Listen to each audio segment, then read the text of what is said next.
दी छोड़ सतगुरु रामपाल जी परमेश्वर जी की जय हो। परम पिता परमात्मा सारी सृष्टि के रचनहार कुल मालिक असंख्य ब्रह्मांडों के स्वामी जगत गुरु तीनों लोकों में प्रवेश करके सबका भरण पोषण करने वाले राजाधिराज आत्माधार नाथों के नाथ देवों के देव महादेव सर्वेश्वर महेश्वर मृत्युंजय अजरो अमर आदि अनादि सनातनी प्रभु जगत पिता जगदीश्वर श्री श्री 1008 की उपाधि के वास्तविक अधिकारी अकाल मूरत शब्द स्वरूपी राम वासुदेव सर्वगतम ब्रह्म परम पूज्य प्रथम पूज्य परम संत परम पुरुष परम धनी परम दयालु सत्य कबीर हक्का कबीर अल्लाहु अकबर बाखबर अल्लाह ताला जगत के तारणहार जगत के मुक्तिदाता जगत के जगन्नाथ हारे के सहारे हिंदुओं के राम मुसलमानों के अल्लाह सिखों के वाहिगुरु ईसाइयों के मसीह दया के सागर दयानिधि करुणा के सागर करुणानिधि स्वयंभू परिभू संकट मोचन कष्ट हरण मंगल करण दुख भंजन अविगत कबीर निर्विकार निर्विषम परमात्मा अलय अलेख सतगुरु आदि अनादि सतगुरु असली मर्यादा पुरुषोत्तम असली राम असली कृष्ण असली घनश्याम असली मुरारी राजाओं के राजा महाराजाओं के महाराजा शहंशाहों के शहंशाह सम्राटों के सम्राट भगवानों के भगवान अल्लाहों के अल्लाह प्रभुओं के प्रभु मसीहाओं के मसीह सच्चे वाहे गुरु बाबाओं के बाबा पीरों के पीर सेठों के सेठ जगत सेठ सावड़सा सेठ सर्वगुण संपन्न अनंत कोटि कलाओं के स्वामी अनंत कोटि ब्रह्मांडों के नायक योगियों में महायोगी ध्यानियों में महाध्यानी सिद्धों में परम सिद्ध ज्ञानियों में तत्वज्ञानी ब्रह्म ज्ञानी महाज्ञानी परम ज्ञानी सर्वश्रेष्ठ ज्ञानी विज्ञानी युवा कबीर समर्थ कबीर असमवात अमित ओजा सच्चे रहनुमा करीम अल्लाह सुभान अल्लाह दुनिया के अंतिम पैगंबर 8 सितंबर 1951 से गांव धनाना जिला सोनीपत हरियाणा भारतवर्ष की पावन भूमि पे प्रकट रियल कल की भगवान श्री नारायण साकार हरि श्री बाबा साहिब संत श्रोमणी सतगुरु रामपाल जी परमेश्वर जी के चरण कमल में साध संगति से जुड़े हुए देश विदेश से आप और हम सभी सत्सेवक भाई बहनों का अनंत कोटि दंडोत प्रणाम। सत्साई भाई और बहनों, दया परमपिता परमेश्वर जी की सारी सृष्टि के मालिक की सर्व ब्रह्मांडों के रचयिता सतगुरु रामपाल जी की जिनके विशेष आशीर्वाद से शुभ आशीर्वाद से इस कलयुग की बिचली पीढ़ी में आप और हम सभी आत्माओं को साध संगति नसीब हुई, क्योंकि साध संगति से ही हम एक नेक भगत बन सकते हैं, परमात्मा को प्राप्त करने योग्य साधक बन सकते हैं। हमारे अंदर मर्यादाओं को लेकर वो भय उत्पन्न हो सकता है, मोक्ष प्राप्ति के लिए वो चिंता उत्पन्न हो सकती है जो अति आवश्यक है। अन्यथा जो भाई बहन साध संगति से नहीं जुड़े हुए हैं, जो वर्तमान समय 2024 तक भी काल प्रेरित सतलोक आश्रम मैनेजमेंट हरियाणा वालों के पीछे लगे हुए हैं, गुरुदेव के कलयुगी परिवार के पीछे उनके बेटा बेटी भाई बंधु रिश्तेदारों के पीछे लगे हुए हैं, आप उन भाई बहनों के आचार विचार व्यवहार उनका बोलना चलना उठना बैठना उनकी नियम मर्यादा आप जी देख सकते हैं। यदि कभी आपकी उनसे मुलाकात हो जाए तो आपको पता चलेगा कि साध संगति यदि दिन है तो आश्रमों से जुड़े हुए भाई बहन रात्रि हैं। साध संगति यदि गंध है तो शतलोक आश्रमों से जुड़े हुए भाई बहन दुर्गंध है। आप और हमारे विचारों में गुरुदेव भगवान को लेकर आप और हमारे क्या विचार हैं, आश्रम से जुड़ी हुई आत्माओं के क्या विचार हैं, रात और दिन का अंतर है। और जैसा कि दास आए दिन आप जियों को शतलोक आश्रम मैनेजमेंट हरियाणा के कुकर्मों के विषय में अवगत करवाता ही रहता है कि सतलोक आश्रम मैनेजमेंट हरियाणा ने अर्थात गुरुदेव जी के कलयुगी परिवार ने, उनके बेटा बेटी भाई बंधु रिश्तेदारों ने, इन कोऑर्डिनेटरों ने गुरुदेव भगवान के 2014 बरवाला कांड के बाद इसार जेल जाने के बाद इन्होंने संगत की एक भी मर्यादा सुरक्षित नहीं रखवाई है। इन्होंने हर प्रकार की मर्यादाएं तुड़वा डाली है, क्योंकि ये लोग काल के पक्के एजेंट हैं। इन्होंने केवल अपने इष्ट को प्रसन्न करना है और शतलोक आश्रम मैनेजमेंट हरियाणा का इष्ट है ज्योति निरंजन। भाई और बहनों, भक्ति मार्ग की एक सबसे बड़ी गलती परमात्मा ने बताई है कि भाई और तो चलो छोटी मोटी गलतियां तुम्हारी माफ की जा सकती हैं, जैसे किसी ने शराब पी ली, किसी ने गलती से मांस खा लिया, किसी ने कोई चोरी कर दी, छोटी मोटी और कोई हरकत कर दी, वो तो क्षमा योग्य हैं। परंतु एक भक्ति मार्ग में ऐसी गलती है, यदि वो गलती आपने एक बार भी कर दी तो भाई चांस बहुत कम है कि सतगुरु आपको माफ करे। और वो गलती है 100 वर्ष सतगुरु की पूजा, एक दिन आन उपासी, वो अपराधी आत्मा फिर पड़े काल की फांसी। आन उपासना, अन्य देवी देवताओं की पूजा करना या अन्य देवी देवताओं की पूजा में सहयोग करना, शास्त्र विरुद्ध साधना में सहयोग करना, ये सबसे बड़ी गलती है। इसे परमात्मा माफ नहीं करता है, क्योंकि सतलोक में हमने यही तो गलती की थी। हमारा पूज्य इष्ट, हमारा पूज्य परमेश्वर कबीर परमात्मा सतगुरु रामपाल जी, और हमने सतलोक में आस्था लगा ली इस काल के ऊपर। यानी हमने अपने परमेश्वर से आस्था हटा के और इस काल के ऊपर लगा ली, और परमेश्वर ने उसी गलती के चलते हमें फिर उसी काल के साथ नीचे 21 ब्रह्मांड में भेज दिया। और अभी तक हम यहीं फंसे पड़े हैं, सतलोक गए नहीं हैं। परमात्मा सतलोक उस समय लेके जाएगा जब पूरी तरह से चेक कर लेगा, देख लेगा कि वैसी ही गलती ये आत्माएं फिर से तो नहीं करेंगी। अच्छी प्रकार से धो मांज के फिर परमात्मा हमें सतलोक के लिए तैयार करेंगे। लेकिन यहां सतलोक आश्रम मैनेजमेंट हरियाणा जिस शास्त्र विरुद्ध साधना में सहयोग करने के लिए गुरुदेव भगवान हमें मना करते हैं, हमें बार बार जगाते हैं कि बच्चों, गलत काम करना या गलत काम में सहयोग करना दोनों ही महापाप हैं। लेकिन सतलोक आश्रम मैनेजमेंट हरियाणा है कि उन्हें कोई फर्क ही नहीं पड़ता है। लगता है किसी ने उनके ज्ञान वाली नस काट दी है। जिस प्रकार हम सत्सेवक भाई बहन अपने इष्ट, अपने गुरुदेव भगवान को सदकर्म करके उनकी मर्यादाओं में चलते हुए उन्हें प्रसन्न करने का पूर्ण प्रयास कर रहे हैं, क्योंकि गुरु को प्रसन्न किए बिना हम लाख जन्म भी सतलोक नहीं जा सकते। भक्ति अपनी जगह है, लेकिन गुरु की मेहर विशेष चाहिए। इन बातां के पाइए कर सतगुरु नजर निहाल, और राजी कर सतगुरु रूठे नू। लेकिन दूसरी तरफ सतलोक आश्रम मैनेजमेंट हरियाणा, गुरुदेव का कलयुगी परिवार या कोऑर्डिनेटर, अपने इष्ट ज्योति निरंजन को खुश करने का हम सत्सेवकों से कहीं ज्यादा भरकस प्रयास कर रहे हैं, क्योंकि काल ने इनकी स्पेशल ड्यूटी लगा रखी है कि तुम्हारा खुद का तो बेड़ा गर्क हुआ पड़ा है, तुम संत रामपाल जी की संगत का भी बेड़ा गर्क करो। ये स्पेशल काल के एजेंट है, काल के दूत है। क्योंकि सूक्ष्म रूप में कबीर परमेश्वर और ज्योति निरंजन की लड़ाई चल रही है, और धरातल पर उन दोनों के एजेंट आपस में लड़ रहे हैं ज्ञान आधार से। सतगुरु के एजेंट है सतसेवक, और ज्योति निरंजन काल के एजेंट हैं सतलोक आश्रम मैनेजमेंट हरियाणा वाले। और सन 2014 बरवाला कांड के बाद से इन दोनों ही ग्रुपों में, क्योंकि संत रामपाल जी की संगत में 2 पार्ट हो चुके हैं, सबको पता है। एक पार्ट जो बिल्कुल अज्ञान और पाखंड के ढेर पे बैठा है, सतलोक आश्रम मैनेजमेंट हरियाणा। दूसरा ग्रुप साध संगति, जो अपने गुरु को प्रसन्न करने का हर संभव प्रयास करते हैं। वो भले खुद टूट जाएंगे, लेकिन मर्यादा टूटने नहीं देंगे।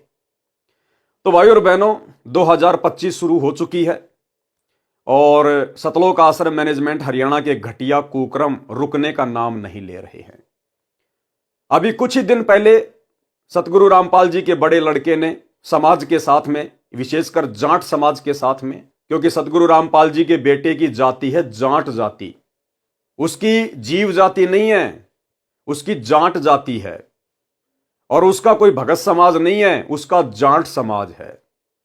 और वो केवल अपने जाट समाज को, अपने जाट भाइयों को प्रसन्न करने में काल प्रेरणा से दिन रात लगा हुआ है, कोई भी मौका नहीं चूकता है। कुछ ही दिन पहले हम सत्सेवक भाई बहनों ने उन लोगों को समझाने के लिए एक वीडियो बनाया था कि भाई आप ये क्या कुकर्म कर रहे हो। ये समाज के लिए धर्मशाला बनवाना, समाज वालों के साथ भाईचारा निभाना, ये भक्ति मार्ग में नहीं चलता। अब हमारी जाति जाट जाति नहीं है, अब हमारी जाति जीव है। हमें अपनी औकात का पता चल जाना चाहिए। अगर मर्यादा में नहीं रहे, सतगुरु के वचन को इसी प्रकार तोड़ते रहे, तो गधे बना के छोड़ दिए जाएंगे, गधे बना के। धनाना की गलियों में घूमोगे, फिर तुम्हारा गधा समाज होगा, गधा समाज। लेकिन भाई और बहनों, आप और हमारी बातों का इनके ऊपर कोई असर नहीं हुआ। और भला हो भी कैसे, जब ये लोग अपने बाप की बातों को, सतगुरु रामपाल जी परमेश्वर जी के सत्संगों को सीरियस नहीं ले रहे हैं, तो भला आप और हम सत्सेवक कौन से खेत की मूली हैं जो हमारी बात ये मानेंगे। तो हमने तो प्रयास किया था इनको समझाने के लिए, वीडियो बनाकर, कि हो सकता सुधर जाएं, आगे से ऐसी घटिया हरकत ना करें, ना खुद के कर्म फोड़ें और ना बेचारी भोली वाली संगत जो इनको भगत मानकर ज्योति पाठ और दान का पैसा इन आश्रमों में दे रही है, और उसी भोली वाली संगत के दान का दुरुपयोग ये जाट धर्मशाला बनवाने में, स्टेडियम बनवाने में, हॉस्पिटल बनवाने में, राजनीति करने में जो बर्बाद करवाया जा रहा है, तो बेचारी संगत के भी कर्म फूटने से बचें। लेकिन भाई और बहनों, कहते हैं कि गधे की आंख में जितना घी डालोगे वो उतना ही तुमसे नाराज होगा कि भाई ये तो मेरी आंख फोड़ने के लिए आ रहा है, क्योंकि गधे को ये नहीं पता कि आंख में घी डालने का मतलब क्या होता है, लेकिन वो तो उल्टा ही सोचेगा। तो आप और हम भगत भाई बहनों की बातों का सतगुरु रामपाल जी परमेश्वर जी के कलयुगी परिवार पे, इन कोऑर्डिनेटरों पे, आश्रम संचालकों के ऊपर कोई असर नहीं हुआ। उल्टा उन्होंने एक नया कांड और कर दिया, एक नया कांड और कर दिया उन्होंने। हाल ही कल ही इन्होंने क्या किया है, हरियाणा के सोनीपत जिले के गोहाना तहसील में, क्योंकि जो गांव धनाना है वो गोहाना तहसील के अंतर्गत आता है, और मुझे तो भाई और बहनों समझ में नहीं आ रहा कि सतगुरु रामपाल जी परमेश्वर जी का कलयुगी परिवार, विशेषकर उनके दोनों बेटे और उनका भाई, ये सारा का सारा भगत समाज का पैसा ये हरियाणा के गोहाना के भगतों के ऊपर ही क्यों लुटा रहे हैं। विशेषकर सोनीपत के अंदर ही ये लोग क्यों इस प्रकार के कुकर्म कर रहे हैं। मुझे लगता है इनको आने वाले विधानसभा चुनाव में चुनाव लड़ना है, या तो सतगुरु रामपाल जी के बड़े बेटे को या फिर सतगुरु रामपाल जी के भाई को।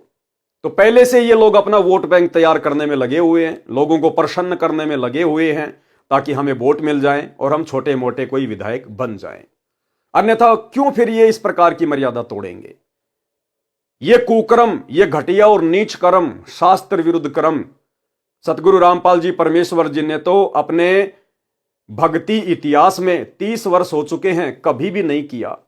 हमेशा हमें इन शास्त्र विरुद्ध कुकर्मों से दूर रहने की सलाह दी है, लेकिन आज उनका परिवार खुलेआम कर रहा है। हरियाणा के गोहाना में कोई दादा गोसाई गौशाला है, और उस गौशाला में गोहाना के उन लोगों ने, जो उस गौशाला के जो मेंबर हैं, उन सभी लोगों ने मिलकर ये हवन करवाया। ये वाला हवन, आप और हमारे वाला हवन नहीं, जो गुरुदेव ने हमें शास्त्र अनुकूल साधना बताई है ना, कि अपने घर के एक कोने में छोटा सा दीपक ले आओ, उसमें 100 ग्राम, 50 ग्राम, आधा किलो घी डाल दो, और उसमें खड़ी जो है वो बत्ती लगा दो, गाय या भैंस का घी होना चाहिए।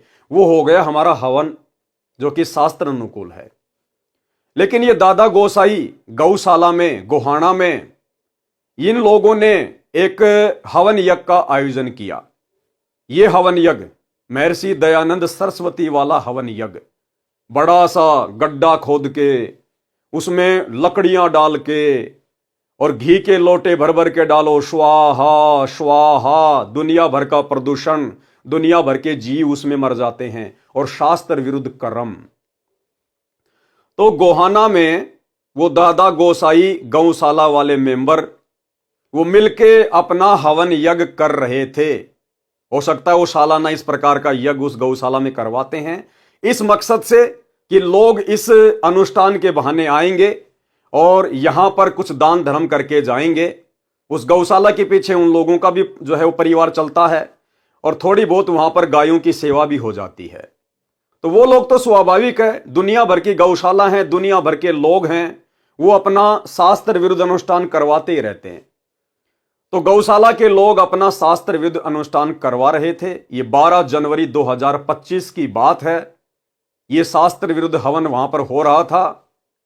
और भाई और बहनों, अब आप आगे जो सुनेंगे तो आप सत्सेवक भाई बहनों के तो दिमाग की बत्ती हिल जाएगी, क्योंकि आप और हमें तो गुरु की मर्यादाओं का पता चल गया है, और बाकी जो आश्रमों से जुड़े हुए भाई बहन हैं उनके तो सिर में जू भी नहीं रेंगेगी, जू भी, क्योंकि उनकी बुद्धि पे काल बैठा है। उनके अंदर इतना बुद्धि विवेक काल ने छोड़ा ही नहीं है कि वो विचार कर सकें। उन्हें खुद की मर्यादाओं का नहीं पता, भला अन्य बातें वो क्या करेंगे। तो सतलोक आश्रम मैनेजमेंट हरियाणा ने, सतगुरु रामपाल जी परमेश्वर जी के कलयुगी परिवार ने, आश्रम संचालकों ने, जहां पर यह शास्त्र विरुद्ध हवन यज्ञ हो रहा है, इन्होंने जाकर वहां पर उस गौशाला में भंडारा लगा दिया, भंडारा देसी घी का। गुरुदेव के बड़े लड़के ने जाकर कहा कि जी आप ये हवन यज्ञ करो, आप गौशाला में शास्त्र विरुद्ध कुकर्म करो, आप ये अनुपासना करो, और जी भंडारा हम लगाएंगे संत रामपाल जी की तरफ से, सतलोक आश्रम धनाना की तरफ से देसी घी का भंडारा लगाएंगे, चाहे आप कितने भी आदमी क्यों ना बुलवा लीजिए। तो जगत वालों को क्या चाहिए भाई और बहनों, वो तो बड़े प्रसन्न होंगे कि जी हमारा तो खर्चा ही कम हो गया, हम 2 पैसे कमाने के लिए तो ये हवन यज्ञ कर रहे हैं ताकि लोग आए, इस बहाने 2 पैसे देकर जाएं, और हमारा तो खर्चा ही बच गया। अरे इतना बड़ा भंडारा 2-3 हजार आदमियों का, और यदि सतगुरु रामपाल जी का बेटा करवा रहा है तो उससे अच्छी बात और क्या हो सकती है। तो भाई समाज वाले जिनको संत रामपाल जी का ज्ञान नहीं, संत रामपाल जी की मर्यादाओं का ज्ञान नहीं, वो तो प्रसन्न ही होंगे जब उन्हें जाकर कोई इस प्रकार से सहयोग करेगा तो। लेकिन भाई सतगुरु रामपाल जी के विधान अनुसार, उनके सत्संगों के अनुसार ये आन उपासना में सहयोग करने में आता है, आन उपासना में सहयोग करने में। और देखो काल ने कितनी भयंकर चाल चली। काल को पता था कि सीधे सीधे तौर पर ये भगत सतगुरु से ज्ञान लेने के बाद मेरे जाल में नहीं फंसेंगे। काल ने सूक्ष्म चाल चली, सूक्ष्म चाल, और काल ने खड़ा कर दिया बरवाला कांड के बाद गुरुदेव के परिवार को, और नादान संगत ने उन काल एजेंटों के ऊपर केवल यह सोचकर अंधविश्वास कर लिया कि ये गुरुजी का भाई है, ये गुरुजी की बेटी है, ये गुरुजी की पत्नी है, ये गुरुजी के बेटे हैं, और ये तो बड़े बड़े कोऑर्डिनेटर हैं जो आश्रम में रहा करते थे गुरुजी के पास 24 घंटे। इस मूर्ख संगत ने इन काल एजेंटों पर आंख बंद करके अंधविश्वास कर लिया। ये अंधविश्वास करना था अपने गुरुजी के ऊपर, अपने गुरुजी के ज्ञान के ऊपर, लेकिन काल ने अंधविश्वास करवा दिया इन अपने एजेंटों के ऊपर। और पिछले 10 वर्षों से जमकर संगत की मर्यादाएं तोड़वाई जा रही हैं, क्योंकि काल चाहता है कि 2028 युग परिवर्तन के दौरान मैं इन भक्तों की चोटी पकड़ के ले जाऊं यहां से, क्योंकि परमात्मा तो कोई रक्षा करेगा नहीं भाई। गुरुदेव का तो काल के साथ एग्रीमेंट है, गुरुदेव तो जबरदस्ती करेगा नहीं, वो तो अपने वचन का पक्का है। तो काल सूक्ष्म रूप से भयंकर तरीके से संगत की मर्यादा तोड़वाने में लगा हुआ है। हालांकि सतलोक आश्रमों से जुड़ी हुई संगत की मर्यादाएं शेष नहीं है, हर व्यक्ति हर प्रकार से खंडित है। इन आश्रमों में जाने वाला और इन नामदान सेंटरों पर जाने वाला एक भी व्यक्ति मर्यादित नहीं है, सुरक्षित नहीं है। कभी भी काल उनकी चोटी पकड़ के ले जा सकता है और ले जा रहा है। लेकिन भाई जब काल किसी को घसीटने पे आता है तो ढंग से घसीटता है, ढंग से उसकी चटनी बना के रख देता है। तो काल वर्तमान में सतलोक आश्रमों से जुड़ी हुई संगत की चटनी बनाने में लगा हुआ, चटनी। और भाई गुरुदेव के परिवार ने, इन कोऑर्डिनेटरों ने भी अपने इस कदर कर्म खराब कर लिए हैं कि आने वाले समय में जब इनके ऊपर आपत्तियों का पहाड़ टूटेगा, इन पे आपत्तियां नहीं आएंगी। आपत्तियां तो बहुत छोटा सा शब्द है, आपत्तियों का पहाड़। और उस समय फिर ये गुरुजी से प्रार्थना करेंगे, रोएंगे, चीखेंगे, चिल्लाएंगे। तो गुरुजी भी इनकी इतनी बड़ी बड़ी गलतियों को देखकर हाथ खड़े कर लेंगे कि बेटा तुम मेरे लिए कोई विशेष नहीं हो, तुम मेरे कोई सगे नहीं हो। क्या तुमने मुझे अपना बाप मान रखा है, फूफा मान रखा है, मामा मान रखा है, मुझे अपना पति मान रखा है? मंगलाचरण में क्या पढ़ा तुमने? गरीब परम शक्ति संगीतम रिद्धि सिद्धि दाता सोई अविगत गुण अतीतम सत्य पुरुष निर्मोही। बेटा मैं सत्य पुरुष हूं कबीर, तुम मुझे सतगुरु सतगुरु कहते हो ना। नालायको 30 साल हो गई, तुम्हें सतगुरु की परिभाषा का भी पता है? ना सतगुरु जननी जने और जाके माना बाप, पिंड ब्रह्मंड से रहित है ना वहां तीनों ताप। तो गुरुदेव कह देंगे, बेटा मैं किसी का बाप नहीं, मैं तो उसका बाप हूं जो मेरे वचन में रह के भक्ति करता है, जो मेरी मर्यादाओं में रह के भक्ति करता है, जिसने वास्तव में मुझे अपना बाप माना है। मैं तो उसका बाप हूं, तुम्हारा बाप नहीं हूं। और बच्चों, तुमने तो इतनी बड़ी बड़ी गलतियां कर दी, जबकि तुम्हें समझाने में, तुम्हारे पास में संदेशे भिजवाने में सत्सेवकों के माध्यम से मैंने पिछले 10 वर्षों से कोई कमी नहीं छोड़ी। अरे वो सत्सेवक बेचारे, वो कल के बच्चे, और तुम नालायकों 20-20 साल से, 30-30 साल से मेरे साथ हो, और तुम आज तक नहीं समझ पाए कि मेरा ज्ञान क्या है, मेरा भक्ति विधान क्या है, मेरी मर्यादा क्या है, सत्संगों में मैंने क्या बताया, क्या समझाया, तुम आज तक नहीं समझ पाए। और वो कल के बच्चे मेरे जेल जाने के बाद जो संकल्प ले लेके जुड़े हैं, वो मेरे कल के बच्चे एडी से चोटी तक मुझे जान गए। भैया मैं निर्मोही हूं, निर्मोही, मेरा कोई सगा नहीं है। मेरा सगा वो है जो मेरी मर्यादा में रह के भक्ति करेगा। और भाई तुमने तो पहाड़ जैसी गलतियां कर रखी हैं, पहाड़ जैसी गलतियां।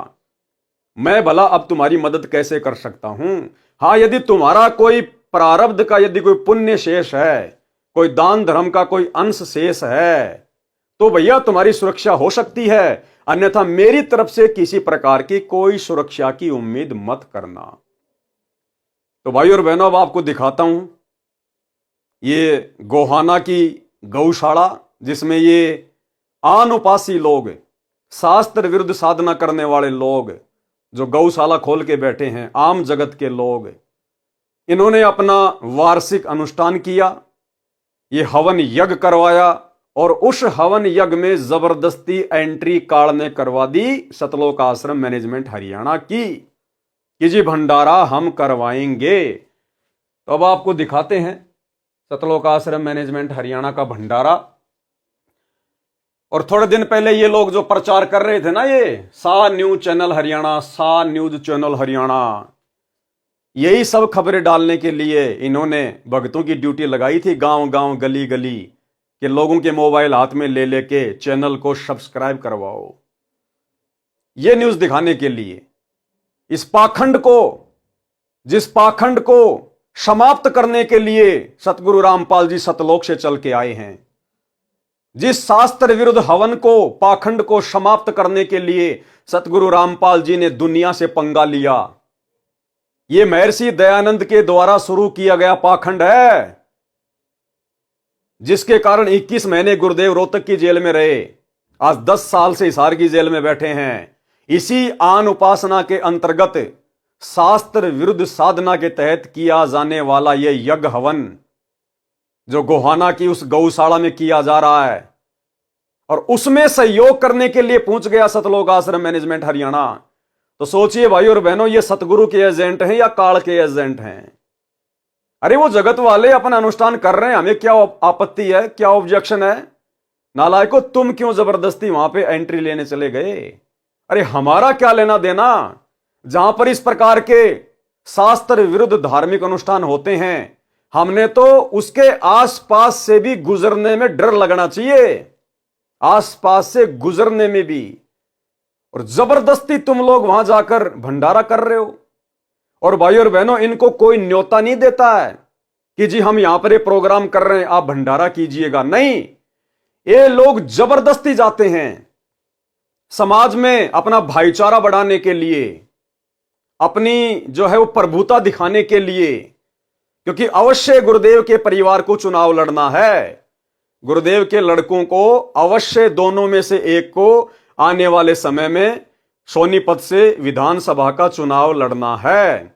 इसीलिए ये लोग जबरदस्ती अपने समाज के अंदर, जाट समाज के अंदर घुसते हैं जबरदस्ती। कहीं भंडारा लगा दिया, कहीं धर्मशाला बनवा रहे हैं, कहीं पर स्टेडियम बना रहे हैं, कहीं पर ये बसें चला रहे हैं, कहीं रोडों का कार्य शुरू किया जा रहा है, कहीं पर एम्बुलेंस चलाई जा रही है। अन्यथा सोचिए भाई और बहनों, क्या पूरे इंडिया में गौशाला केवल हरियाणा के सोनीपत में है क्या? अरे एक ही जिले में है क्या? ये लोग जितने भी कार्य कर रहे हैं शास्त्र विरुद्ध, ये हरियाणा के सोनीपत में क्यों करते हैं? अपने जाट समाज वालों के लिए क्यों करते हैं? अरे बाकी स्टेट में भी तो सतलोक आश्रम खुले हुए हैं, वहां भी तो आसपास में गौशाला हैं, उनके भी तो धार्मिक हवन यज्ञ होते हैं। उधर भी तो अन्य समाज की धर्मशालाएं बन रही हैं। वहां के लोगों को भी तो बसों की आवश्यकता है, एम्बुलेंस की आवश्यकता है। वहां के लोगों के गांवों की भी तो सड़कें खराब हैं। फिर वहां इस प्रकार के कार्य क्यों नहीं किए जा रहे? केवल धनाना गांव के आसपास सोनीपत जिले में और विशेषकर गोहाना तहसील में ही और विशेषकर जाट समाज के अंतर्गत होने वाले कार्य ही क्यों किए जा रहे हैं? क्योंकि ये बेबुद्धि के लोग हैं। कौन? सतगुरु रामपाल जी के दोनों लड़के, ये बेबुद्धि के प्राणी हैं। सतगुरु रामपाल जी का भाई महा बेबुद्धि का प्राणी, और इनको किसी ने बांस के ऊपर चढ़ा रखा है कि भैया समाज में अपनी प्रभुता कायम करो, भाईचारा बढ़ाओ। आने वाले समय में तुमको विधानसभा का चुनाव लड़ना है, तुम्हारे को राजनेता बनना है। और ये ठहरे भंडारा एक्सपर्ट। संत रामपाल जी का परिवार केवल भंडारा एक्सपर्ट है, भंडारा एक्सपर्ट है। आप इनसे कैसा ही भंडारा करवा लो, और मैं गारंटी देता हूं भाई और बहनों, अगर गोहाना तहसील का या सोनीपत जिले का कोई बड़ा नेता, एमपी, एमएलए, अगर उसकी माता की या उसके पिताजी की डेथ हो जाए, निधन हो जाए, और वो एमपी या एमएलए संत रामपाल जी के बड़े लड़के के पास संदेशा भिजवाए कि भाई मेरी माता जी एक्सपायर हो गई है, परसों उसकी 13वीं है, और मैंने तो भाई 5 गांवों को निमंत्रण दे दिया, पूरे गोहाना तहसील को मैंने आमंत्रण दे दिया आने के लिए, भंडारे के लिए, और भाई मैं ये व्यवस्था कर नहीं पाऊंगा, इतना सक्षम नहीं हूं, तो आगे बोलने की जरूरत नहीं है उसको, विधायक को, एमपी को ना। आगे तो फिर काल प्रेरणा से सतगुरु रामपाल जी का बड़ा बेटा बोलेगा कि सरपंच जी टेंशन लेने की जरूरत को नहीं, यो वीरेंद्र पाल जब तक जिंदा है, जब तक यो भंडारा एक्सपर्ट जिंदा है, तब तक कोई दिक्कत को नहीं आने दे। और तुरंत फोन कर देगा सतलोक आश्रम धनाना में वहां के भंडारी को, राजवीर दास को, कि भाई राजवीर दास करिए, मूर्खों की सेना तैयार, और भाई भंडारा लगाना है। यहां पे मंत्री जी की माता जी की 13वीं चल रही है, इन्हें कोई फर्क नहीं पड़ता, क्योंकि यहां इस गौशाला में भी इन्होंने जाकर भंडारा लगा दिया जहां पर आन उपासना हो रही है, तो वो 13वीं भी आन उपासना है, और ये इस प्रकार का महर्षि दयानंद सरस्वती वाला हवन यज्ञ भी आन उपासना है। इन्हें कोई फर्क नहीं पड़ता भाई और बहनों, इन्हें केवल भाईचारा निभाना है, समाज में अपनी जो प्रभुता है उसको कायम करना है, क्योंकि इन लोगों ने चुनाव लड़ना है। तो अब ये छोटा सा वीडियो दास आपको दिखाना चाहेगा, देख लीजिएगा आप। इन्हीं सतलोक आश्रम वालों ने, इन बेबुद्धि के इंसानों ने अपने खुद के न्यूज चैनल पे डाला है, सा न्यूज हरियाणा, और क्या कह रहे हैं सुन लीजिएगा। हवन यज्ञ के साथ साथ भंडारे और रक्तदान का कार्यक्रम भी आयोजित हुआ। खास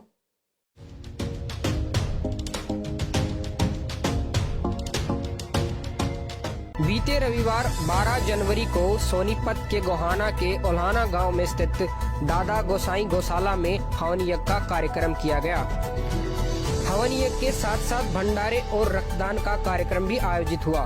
खास बात ये रही कि आने वाले लोगों के लिए भंडारे की व्यवस्था संत रामपाल जी महाराज की तरफ से की गई। लगभग 2000 लोग इस कार्यक्रम में शामिल हुए।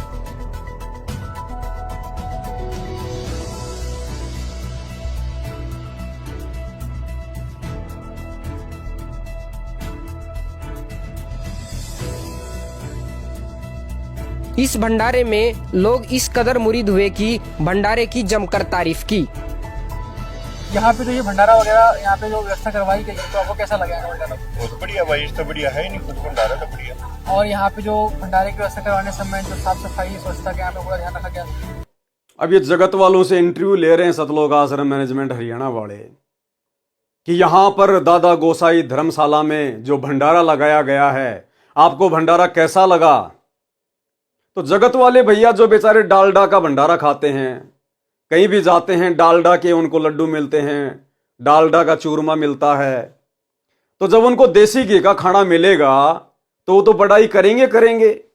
अरे जगत वालों को मुफ्त में खाने को मिल जाए, इससे अच्छा और क्या है? और जगत वाले क्यों नहीं बड़ाई करेंगे खा के भाई? क्योंकि ना बेचारों को संत रामपाल जी के ज्ञान का पता, ना इनको उनकी मर्यादाओं का पता। अगर ये किसी भगत का इंटरव्यू लें जो साध संगति से जुड़ा हुआ है तो 2 मिनट में इनकी धोती सी धोके रख देगा कि क्या भंडारा, नालायकों क्यों अपने कर्म खराब कर रहे हो, क्यों संगत की ऐसी तैसी करवा रहे हो। तुम्हारे बाप सतगुरु रामपाल जी ने कौन से दिन इन धार्मिक शास्त्र विरुद्ध इन हवन यज्ञों में सहयोग किया था।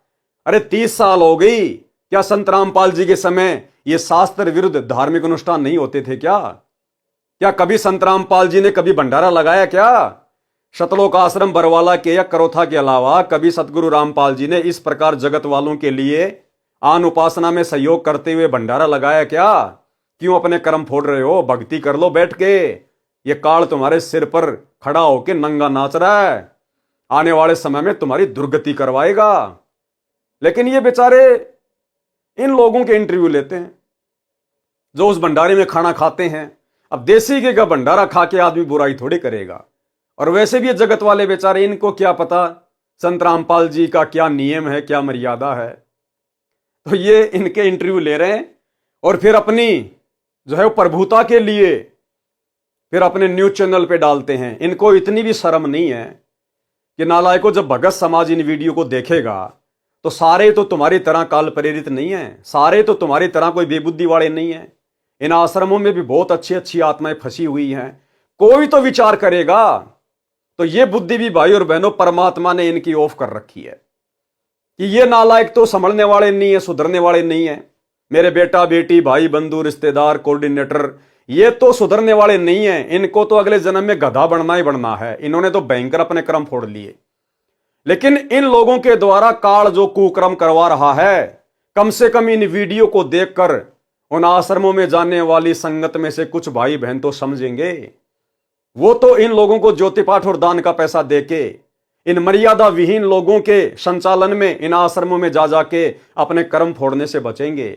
बस यही चाहते हैं परमात्मा कि मेरी आत्माएं उन आश्रमों से निकल जाएं इनके कुकर्मों को देखकर। इसलिए परमात्मा इनकी बुद्धि ऑफ कर देते हैं और इन्हीं के कुकर्मों के वीडियो इन्हीं के हाथों से इन्हीं के चैनल पर डलवा देते हैं। और वो वीडियो परमात्मा फिर मुझ दास तक पहुंचा देता है। दास फिर सतगुरु आशीर्वाद से उसका पोस्टमार्टम करके आप लोगों के सामने पेश कर देता है। फिर कल को कोई भी सतगुरुदेव भगवान को उलाना देने वाला नहीं होगा कि गुरुजी मुझे पता नहीं था, गुरुजी मुझे किसी ने बताया नहीं था। तो ये जगत वालों का इंटरव्यू ले रहे हैं। पूरा रामपाल महाराज जी की अनुयायियों का, उनके भक्तों का, उनके कार सेवकों का धन्यवाद करता हूं जिन्होंने ईमानदारी से अपनी ड्यूटी का पालन किया। बहुत बड़ा सराहनीय योगदान आप लोगों का रहा है, हम इसके लिए बधाई देते हैं। हमारी जो दादा गोसाई गौशाला आउलाना के प्रांगण में, जिसके प्रधान जी बलवान सिंह सानिध्य में आज बहुत बड़ा कार्यक्रम, यहाँ पे हवन यज्ञ और भंडारे का आयोजन, एक सांस्कृतिक कार्यक्रम का एक बल डोनेशन किया। बहुत साथियों ने, युवा साथियों ने यहाँ पे रक्तदान शिविर में भाग लिया है। बहुत अच्छी खाने की व्यवस्था प्रधान जी ने, पूरी टीम ने यहाँ पे ईमानदारी से सब भाइयों ने मिलजुल कर काम किया। दर्शकों, अभी आपको दिखाया था हमने गौशाला, अभी हम आ चुके हैं भंडार घर में, जहाँ इस आदमी को तो आप जानते होंगे, ये लगभग 15-20 साल से सतगुरु रामपाल जी से जुड़ा हुआ है और विशेषकर इसको भंडारी की सेवा दी गई है सतलोक आश्रम धनाना में। वर्तमान में सतलोक आश्रम बरवाड़ा में भी ये भंडारे में सेवा करता था, भंडारी, और वर्तमान में ये धनाना आश्रम में भंडारी है। तो जहां भी कोई भंडारा करवाना होता है तुरंत इन जैसे लोगों को आगे कर दिया जाता है। तो भाई और बहनों, देखो इनको क्या समझा इन्होंने, क्या सीखा इन्होंने। अरे 20-20 साल, 25-25 साल सतगुरु की शरण में पड़े हैं और इनको अभी तक ये भी नहीं पता कि मर्यादा क्या है गुरु की। अगर हम इस प्रकार से शास्त्र विरुद्ध हवन यज्ञ में जाके भंडारा लगाएंगे, सहयोग करेंगे, तो हमारी मर्यादा बचेगी या टूटेगी। ये लोग तो बढ़ावा दे रहे हैं अनुपासना को। अरे जगत वालों को बढ़िया तो हवन देखने को मिल गया, बढ़िया उनको देसी घी का भंडारा मिल गया, तो क्यों पीछे हटेंगे वो लोग शास्त्र विरुद्ध साधना करने से। उनकी तो मौज हो रही है, अच्छी बात है, बढ़िया बात है। और इस पूरे वीडियो में अगर आपने नोट किया हो, इसने जिसके भी इंटरव्यू लिए हैं, कहीं कोई संत रामपाल जी के ज्ञान की बात नहीं कि जी आप संत रामपाल जी से नाम लेना चाहोगे क्या आप संत रामपाल जी के सत्संग सुनते हो क्या। आप जो भी बातें सुनोगे केवल यही, सर आपको भंडारा कैसा लगा, सर आपको भंडारे का टेस्ट कैसा लगा, सर भंडारे की व्यवस्था के बारे में, साफ सफाई के बारे में आप जी क्या कहना चाहेंगे। इसके अलावा और कोई पॉइंट नहीं, कोई बात नहीं। तो भाई और बहनों, सतलोक आश्रम मैनेजमेंट हरियाणा की बुद्धि पे काल नंगा होके नाच कर रहा, नंगा होके। इन लोगों की तो मंत्रा की तरह बुद्धि हर ली गई है, हर ली गई है। घर में जहाँ पे यहाँ पे भंडारे की व्यवस्था की गई है, आप मेरे पीछे देख सकते हो। यहाँ पे जो ये हवन यज्ञ हुआ था, उस हवन यज्ञ में यहाँ पे जो भंडारे की व्यवस्था की गई है। अब भंडारे की पूरी व्यवस्था के जो इंचार्ज है, हम उनसे बात करेंगे और सारी बातें जानने का ट्राई करेंगे। सर नमस्कार। नमस्कार जी। क्या नाम है सर आपका? राजवीर दास। सर आप कहाँ से हैं? सतलोक आश्रम तराना धाम से। सर सतलोक आश्रम से हैं आप तो, और यहाँ पे जो पूरे भंडारे की व्यवस्था सुनने में आया कि आश्रम की तरफ से हुआ है, इसके पीछे क्या पूरा प्रोसीजर रहा? प्रोसीजर तो यही है जी, गौशाला के प्रधान की दर्शन दी जो के पास उन्होंने प्रार्थना करना की, परमात्मा का आदेश आ गया, तो आदेश को पाकर हम यहाँ भंडारे की व्यवस्था करेंगे। सतलोक आश्रम तराना के सभी सेवादार सेवा में आते हैं। तो ये बताइए कि यहाँ पे अभी आपके साथ में कितने लोग आए थे टीम में व्यवस्था करने के लिए, या फिर पूरा भंडारा बनाने की व्यवस्था की? 15 से 20 सेवादार थे जो भंडारे की व्यवस्था को संभालते हैं। परमात्मा की दया से बहुत अच्छा भंडारा चल रहा है, आप लोग देख भी रहे हो। किसी प्रकार की कोई त्रुटि नहीं है, साफ सफाई का विशेष ध्यान रखा जा रहा है। और यहाँ पे जो ये भंडारा वगैरह हुआ है, तो क्या आपके जो अपने यहाँ पे व्यवस्था करवाई उससे वो संतुष्ट है, या फिर आपसे उनका जो तालमेल वगैरह है, कैसा रहा आपका सारा बातचीत होती? नहीं, सूर्य की दया से बहुत अच्छा तालमेल है और आगे भी रहेगा। भविष्य में भी परमात्मा की दया से ऐसे भंडारे के अनुसार चलते रहेंगे। और तालमेल बहुत अच्छा है, व्यवस्था से भी वे खुश है, सभी भाई खुश है, गाँववासी भी खुश है, जो भंडारा ग्रहण कर रहे हैं वे भी खुश है। ठीक, धन्यवाद सर। Thank you. तो भाई और बहनों, ये छोटी सी जानकारी थी जो आप सभी भगत भाई बहनों को देनी थी, क्योंकि दास की तो ड्यूटी, दास की सेवा परमात्मा ने यही लगा रखी है कि परमेश्वर ने जिन आत्माओं को चुन लिया है सतलोक के लिए और साथ संगति से जोड़कर परमात्मा जिनकी ट्रेनिंग ले रहे हैं, उन्हें योग्य बना रहे हैं। जो थोड़ी बहुत कमियां हमारे अंदर है, परमात्मा उनको दूर करवा रहे हैं। और ये सोने पे सुहागा भाई और बहनों, जब इन काल प्रेरित सतलोक आश्रम मैनेजमेंट हरियाणा वालों के कुकर्मों के वीडियो जब हमारे सामने आते हैं और जब हम इनके कुकर्मों को देखते हैं, जो कर्म ये लोग गुरुजी के भक्ति विधान के विपरीत करते हैं, तो आप और हमें शिक्षा मिलती है, आप और हमारे अंदर भय पैदा होता है। हम और गुरुदेव के निकट आते हैं कि हे गुरुदेव भगवान, अपने दास पर, अपनी दासी पर दया रखना मालिक, हमारे ज्ञान योग को खोल के रखना परमात्मा। ये बंदी छोड़, हम कभी सौपन में भी आपकी मर्यादा तोड़ने का विचार अपने मन में भी ना लेकर आए। जिस प्रकार ये आपके परिवार वाले, सतलोक आश्रम मैनेजमेंट हरियाणा वाले, ये धड़ल्ले से आपकी मर्यादाओं की धज्जियां उड़ा रहे हैं। तो भाई और बहनों, शुक्र मनाओ, गुरुदेव का 100 बार धन्यवाद करो कि गुरुदेव ने आप और हम सभी आत्माओं को साध संगति से जोड़ दिया। अन्यथा आज हम भी इन लोगों के पीछे लग के, इन आश्रमों में जा जाके इन कुपात्रों को ज्योति पाठ और दान का पैसा दे दे के अपने कर्म फोड़ रहे होते, कर्म। और आने वाले समय में क्या बीतेगी आप जी देख लेना इनके साथ में। तो इस वीडियो में आपको ये छोटी सी जानकारी देनी आवश्यक थी, क्योंकि ये लोग तो समझने वाले नहीं हैं, इनकी बुद्धि पे तो काल बैठा है। लेकिन आप और हम भगत भाई बहन इस प्रकार की घटिया और शास्त्र विरुद्ध साधना में सहयोग करने वाली हरकतों को देख देख कर हम सावधान रहें, हमारे से भविष्य में ऐसी कोई गलती गुरुदेव के मार्ग में ना हो जाए। तो अब हम आज के वीडियो में आगे बढ़ते हैं। आज गुरुदेव भगवान के आशीर्वाद से, उनके कर कमल से लिखित पवित्र पुस्तक मुक्ति बोध के ऊपर ये 8वें नंबर का वीडियो है। प्रत्येक वीडियो में गुरुदेव भगवान के आशीर्वाद से हमें बहुत कुछ समझने और सीखने को मिलता है। आज की वीडियो में विशेषकर गुरुदेव भगवान ने सुखदेव ऋषि की जो कथा है उसको शामिल किया है। वैसे गुरुदेव ने हमें बहुत बार यह कथा सुना रखी है, सत्संगों में इसका जिक्र किया हुआ है। इसलिए गुरुदेव भगवान के कर कमल से लिखित पुस्तक को पढ़ने सुनने से भी हम पुण्य के भागी बनते चले जाते हैं। तो जहां कोई विशेष पॉइंट आएगा, दास जरूर सतगुरुदेव की प्रेरणा से विश्लेषण करेगा, अन्यथा हम इन कथाओं को पढ़ेंगे, इनको पढ़ने मात्र से भी हम पुण्य के भागी बनते हैं। तो ये पवित्र ग्रंथ मुक्ति बोध, पेज नंबर 61। गरीब सुखदेव सुख में उपजे, राई सींग समोई, नो नाथ और सिद्ध 84 संग उपजे थे दोई। सुखदेव ऋषि की उत्पत्ति कथा। सरलार्थ, जिस समय भगवान शिव जी ने पार्वती जी को अमर मंत्र दिया, उस समय एक स्थान पर सूखा पेड़ था, उसके नीचे आसन लगाया। कारण यह था कि इस अमर नाम को कोई अन्य जीव सुन ले और वह भी अमर हो जाए, और बुरे स्वभाव का जीव यदि आध्यात्मिक शक्ति संपन्न हो जाएगा तो वह उसका दुरुपयोग करके भले व्यक्तियों को सताएगा। क्या कह रहे हैं परमात्मा? पॉइंट पे ध्यान देना भाई और बहनों। इसलिए गुरुदेव भगवान ने अभी तक किसी को भी ओरिजिनल सारनाम सार शब्द नहीं दिया। क्यों नहीं दिया वो अमर मंत्र? क्योंकि गुरुदेव भगवान को पता है कि यदि ओरिजिनल सारनाम दे दिया गया तो सारनाम लेने के बाद उसका जाप करने से, सुमरण करने से भगत में जुबान सिद्धि आ जाती है, जुबान सिद्धि। और परमेश्वर को पता था कि ये मंत्र यदि मर्यादा विहीन के हाथ लग गया, यदि किसी ऐसी आत्मा को दे दिया गया जो इस मंत्र का जाप भी करेगा और मर्यादा भी तोड़ के रखेगा, तो मर्यादा तोड़ने से तो आएगी उसके अंदर दुर्बुद्धि काल प्रेरणा से, और ये अमर मंत्र जाप करने से आएगी उसमें शक्ति। वो तो सत्यानाश कर देगा, समाज का सत्यानाश। इसलिए गुरुदेव भगवान ने अभी तक ये मंत्र किसी को नहीं दिया है। और वही बात यहां है, क्या है कि शंकर भगवान पार्वती को एकांत स्थान में लेके गए कि जहां पर उस मंत्र को कोई सुन ना ले।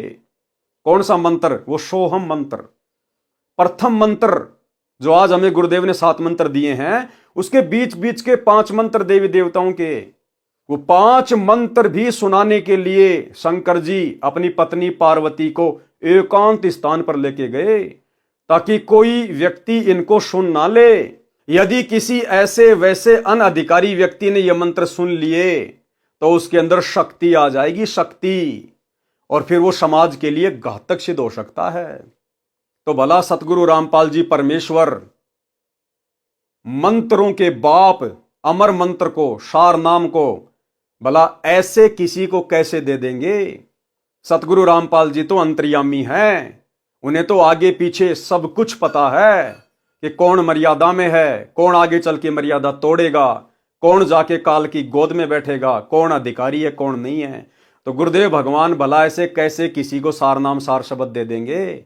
उसके बाद तो जुबान सिद्धि आ जाती है।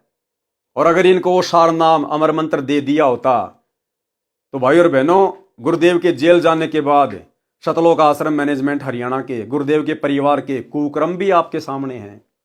तो गुरुदेव भगवान को तो ये सारे कुक्रम पहले ही दिखाई दे रहे थे, बरवाला कांड से पहले। इसलिए गुरुदेव ने किसी को भी सार नाम सार शब्द नहीं दिया। मालिक को पता था ये सत्यानाश कर देंगे, सत्यानाश। और सबसे पहले तो जुबान सिद्धि से बद्दुआ दे दे के मेरे सत्सेवक बच्चों को मार देंगे ये, क्योंकि मेरे सत्सेवक बच्चे आगे चलकर इनके अज्ञान और पाखंड की डंके की चोट पे पोल खोलेंगे, डंके की चोट पे। और जब आज ही ये लोग हमारा जीना दूभर कर रहे हैं, हमारे ऊपर मुकदमे लगा दिए, जेल करवा दी, साथ संगति में आके मार पिटाई करते हैं, घरों में घुस घुस के गुंडे ला ला के हमारे साथ मार पिटाई करवाते हैं, तो गुरुदेव को क्या इन बातों का पता नहीं था कि अगर इनको वो सार नाम सार शब्द दे दिया तो इनको तो पुलिस और गुंडों की भी जरूरत नहीं पड़ेगी, ये तो जुबान सिद्धि से बद्दुआ दे दे के मेरी संगत का सत्यानाश कर देंगे। इसलिए परमात्मा ने अभी तक वो अमर मंत्र किसी को नहीं दिया। वो अमर मंत्र के लिए परमात्मा अब अपनी आत्माओं को साथ संगति से जोड़ के योग्य बना रहे हैं। तो क्या कहा शंकर जी ने, क्या कारण था? कारण यह था कि इस अमर नाम को कोई अन्य जीव सुन ले और वह भी अमर हो जाए, और बुरे स्वभाव का जीव यदि आध्यात्मिक शक्ति संपन्न हो जाएगा तो वह उसका दुरुपयोग करके भले व्यक्तियों को सताएगा। जिस प्रकार ये मैनेजमेंट वाले बुरे स्वभाव के व्यक्ति आज हम भले आदमी सत्सेवकों को सता रहे हैं, तो वह उसका दुरुपयोग करके भले व्यक्तियों को सताएगा। इसलिए सब गुरुजन एकांत स्थान पर केवल उपदेश देने योग्य हुए व्यक्तियों को ही बैठाकर नाम देते हैं। भगवान शंकर जी ने अपने हाथों से ताली बजाई, जिसका भयंकर नाद यानी शोर हुआ। आसपास के पशु तथा पक्षी डरकर दूर चले गए। सूखा वृक्ष इसलिए चुना था कि कोई पक्षी आएगा तो तुरंत दिखाई देगा। उस वृक्ष की खोगर यानी वृक्ष के थोते तने में मादा तोते ने अंडे पैदा कर रखे थे। एक अंडा अस्वस्थ था, अन्य स्वस्थ थे। वे शंकर जी की ताड़ी यानी हाथों की आवाज से ही पक्षी बनकर उड़ गए। वह खराब गंदा हुआ अंडा रह गया। जिस जीव को वह अंडा प्राप्त हुआ था वह उस अंडे में बैठा था, उसके परिपक्व होने तथा स्वयं को शरीर प्राप्त करने का इंतजार कर रहा था। जैसे बच्चा गर्भ में आने से ही माता पिता उसे अपना मान लेते हैं, इसी प्रकार जीव जिस शरीर या अंडे में प्रवेश होता है तो उसे अपना मान लेता है। मृत्यु के उपरांत शमशान घाट पर अंतिम संस्कार के पश्चात बची हुई हड्डियों के टुकड़ों को उठाकर किसी अथाह दरिया में बहा देते हैं, जिसको अस्थियां उठाना या फूल उठाना कहते हैं। अब आम समाज में जब कोई व्यक्ति मर जाता है, स्त्री या पुरुष, उसके बाद उनकी हड्डियों को गंगा जी में क्यों जल प्रवाहित करके आते थे, उसका क्या कारण था, जो आज एक परंपरा बनी हुई है। उसका कारण यही था भाई और बहनों कि शास्त्र अनुकूल साधना तो थी नहीं, और मरने के बाद में फिर क्या होगा, वो प्रेत योनि में जाएगा या फिर वो नरक में जाएगा। यदि शरीर छूटने के बाद में किसी को प्रेत योनि मिल गई तो वो प्रेत सीधा सूक्ष्म रूप में अपने उसी गांव, अपने उसी घर में आता है, और घर में आने के बाद फिर वो देखता है कि यहां तो सब रो रहे हैं, क्यों रो रहे हैं, मैं तो आ गया। अब उसको ये नहीं पता कि मेरा शरीर छूट गया, और वो घर वालों से कहता है, बातें करता है कि तुम क्यों रो रहे हो, मैं आ गया, मैं जिंदा हूं, आगे लिखा हुआ इसमें। लेकिन जो दूसरे जो प्रेत होते हैं, क्योंकि भाई और बहनों अनगिनत प्राणी प्रेत योनि में, भूत योनि में आप और हमारे चारों तरफ घूमते रहते हैं, वो सूक्ष्म शरीर में होते हैं, इसलिए हमें दिखाई नहीं देते। और एक सत्संग में गुरुदेव भगवान ने बताया कि प्रत्येक स्त्री या पुरुष के अंदर भूत रहते हैं, प्रेत रहते हैं। अब ये बात अलग है कि उनके संस्कारवश वो उनको दुखी नहीं करते, उनको परेशान नहीं करते। बाकी सबके अंदर प्रेत हैं, सबके अंदर भूत हैं, केवल हम भक्तों को छोड़कर, सतगुरु रामपाल जी परमेश्वर जी के मर्यादित भक्तों को छोड़कर सभी के अंदर भूत प्रवेश हैं, जो है प्रेत प्रवेश हैं। तो जब वो प्रेत योनि प्राप्त करके सीधा अपने घर पे आता है तो घर वालों से कहता है कि तुम रो क्यों रहे हो, मैं आ तो गया। लेकिन घर वाले उसको सुन नहीं सकते, उसको देख नहीं सकते। फिर अन्य जो प्रेत होते हैं, जो घूम रहे होते हैं वहां पर, जिनको एक्सपीरियंस हो जाता है इस बात का, वो कहते रहे भाई तू सूक्ष्म शरीर में है और ये तेरे को सुन नहीं सकते, तेरे को देख नहीं सकते ये। फिर उसको चिंता बनती है कि फिर मेरा शरीर कहाँ है। फिर उसको याद आया कि मेरे को तो शमशान घाट में लेके गए थे। फिर वो शमशान घाट में जाता है और वहां जाके उसका शरीर तो मिलता नहीं। फिर वहां जो हड्डियां वड्डियां होती हैं, वो उन हड्डियों को अपना शरीर समझ के उनसे चिपक जाता है, वो उनसे चिपक जाता है। और फिर क्या करता है, वो अपने घर वालों को परेशान करता है, दुखी करता है, उनके काम धंधे में जो है वो नुकसान कर देता है, उनके जो है वो पशुओं में नुकसान कर देता है। तो फिर जो अन्य लोग थे, जो पंडित, जो ब्राह्मण लोग थे, उन्होंने बताया कि साहब ऐसी ऐसी बात है, वो प्रेत योनि को प्राप्त है और वो तुम्हें दुखी कर रहा है। तो फिर मरने के बाद में कि भाई जब तक उसका ऊपर हिसाब किताब पूरा होगा तब तक हम इसकी हड्डियों को किसी ऐसी जगह पे डाल के आ जाते हैं जहां पर ये जा ना सके, जहां इसको मालूम ही ना पड़े कि मेरी हड्डियां कहां गई। तो इस परेशानी से बचने के लिए ये गंगा जी में अस्थियां प्रवाहित करने की परंपरा चली थी।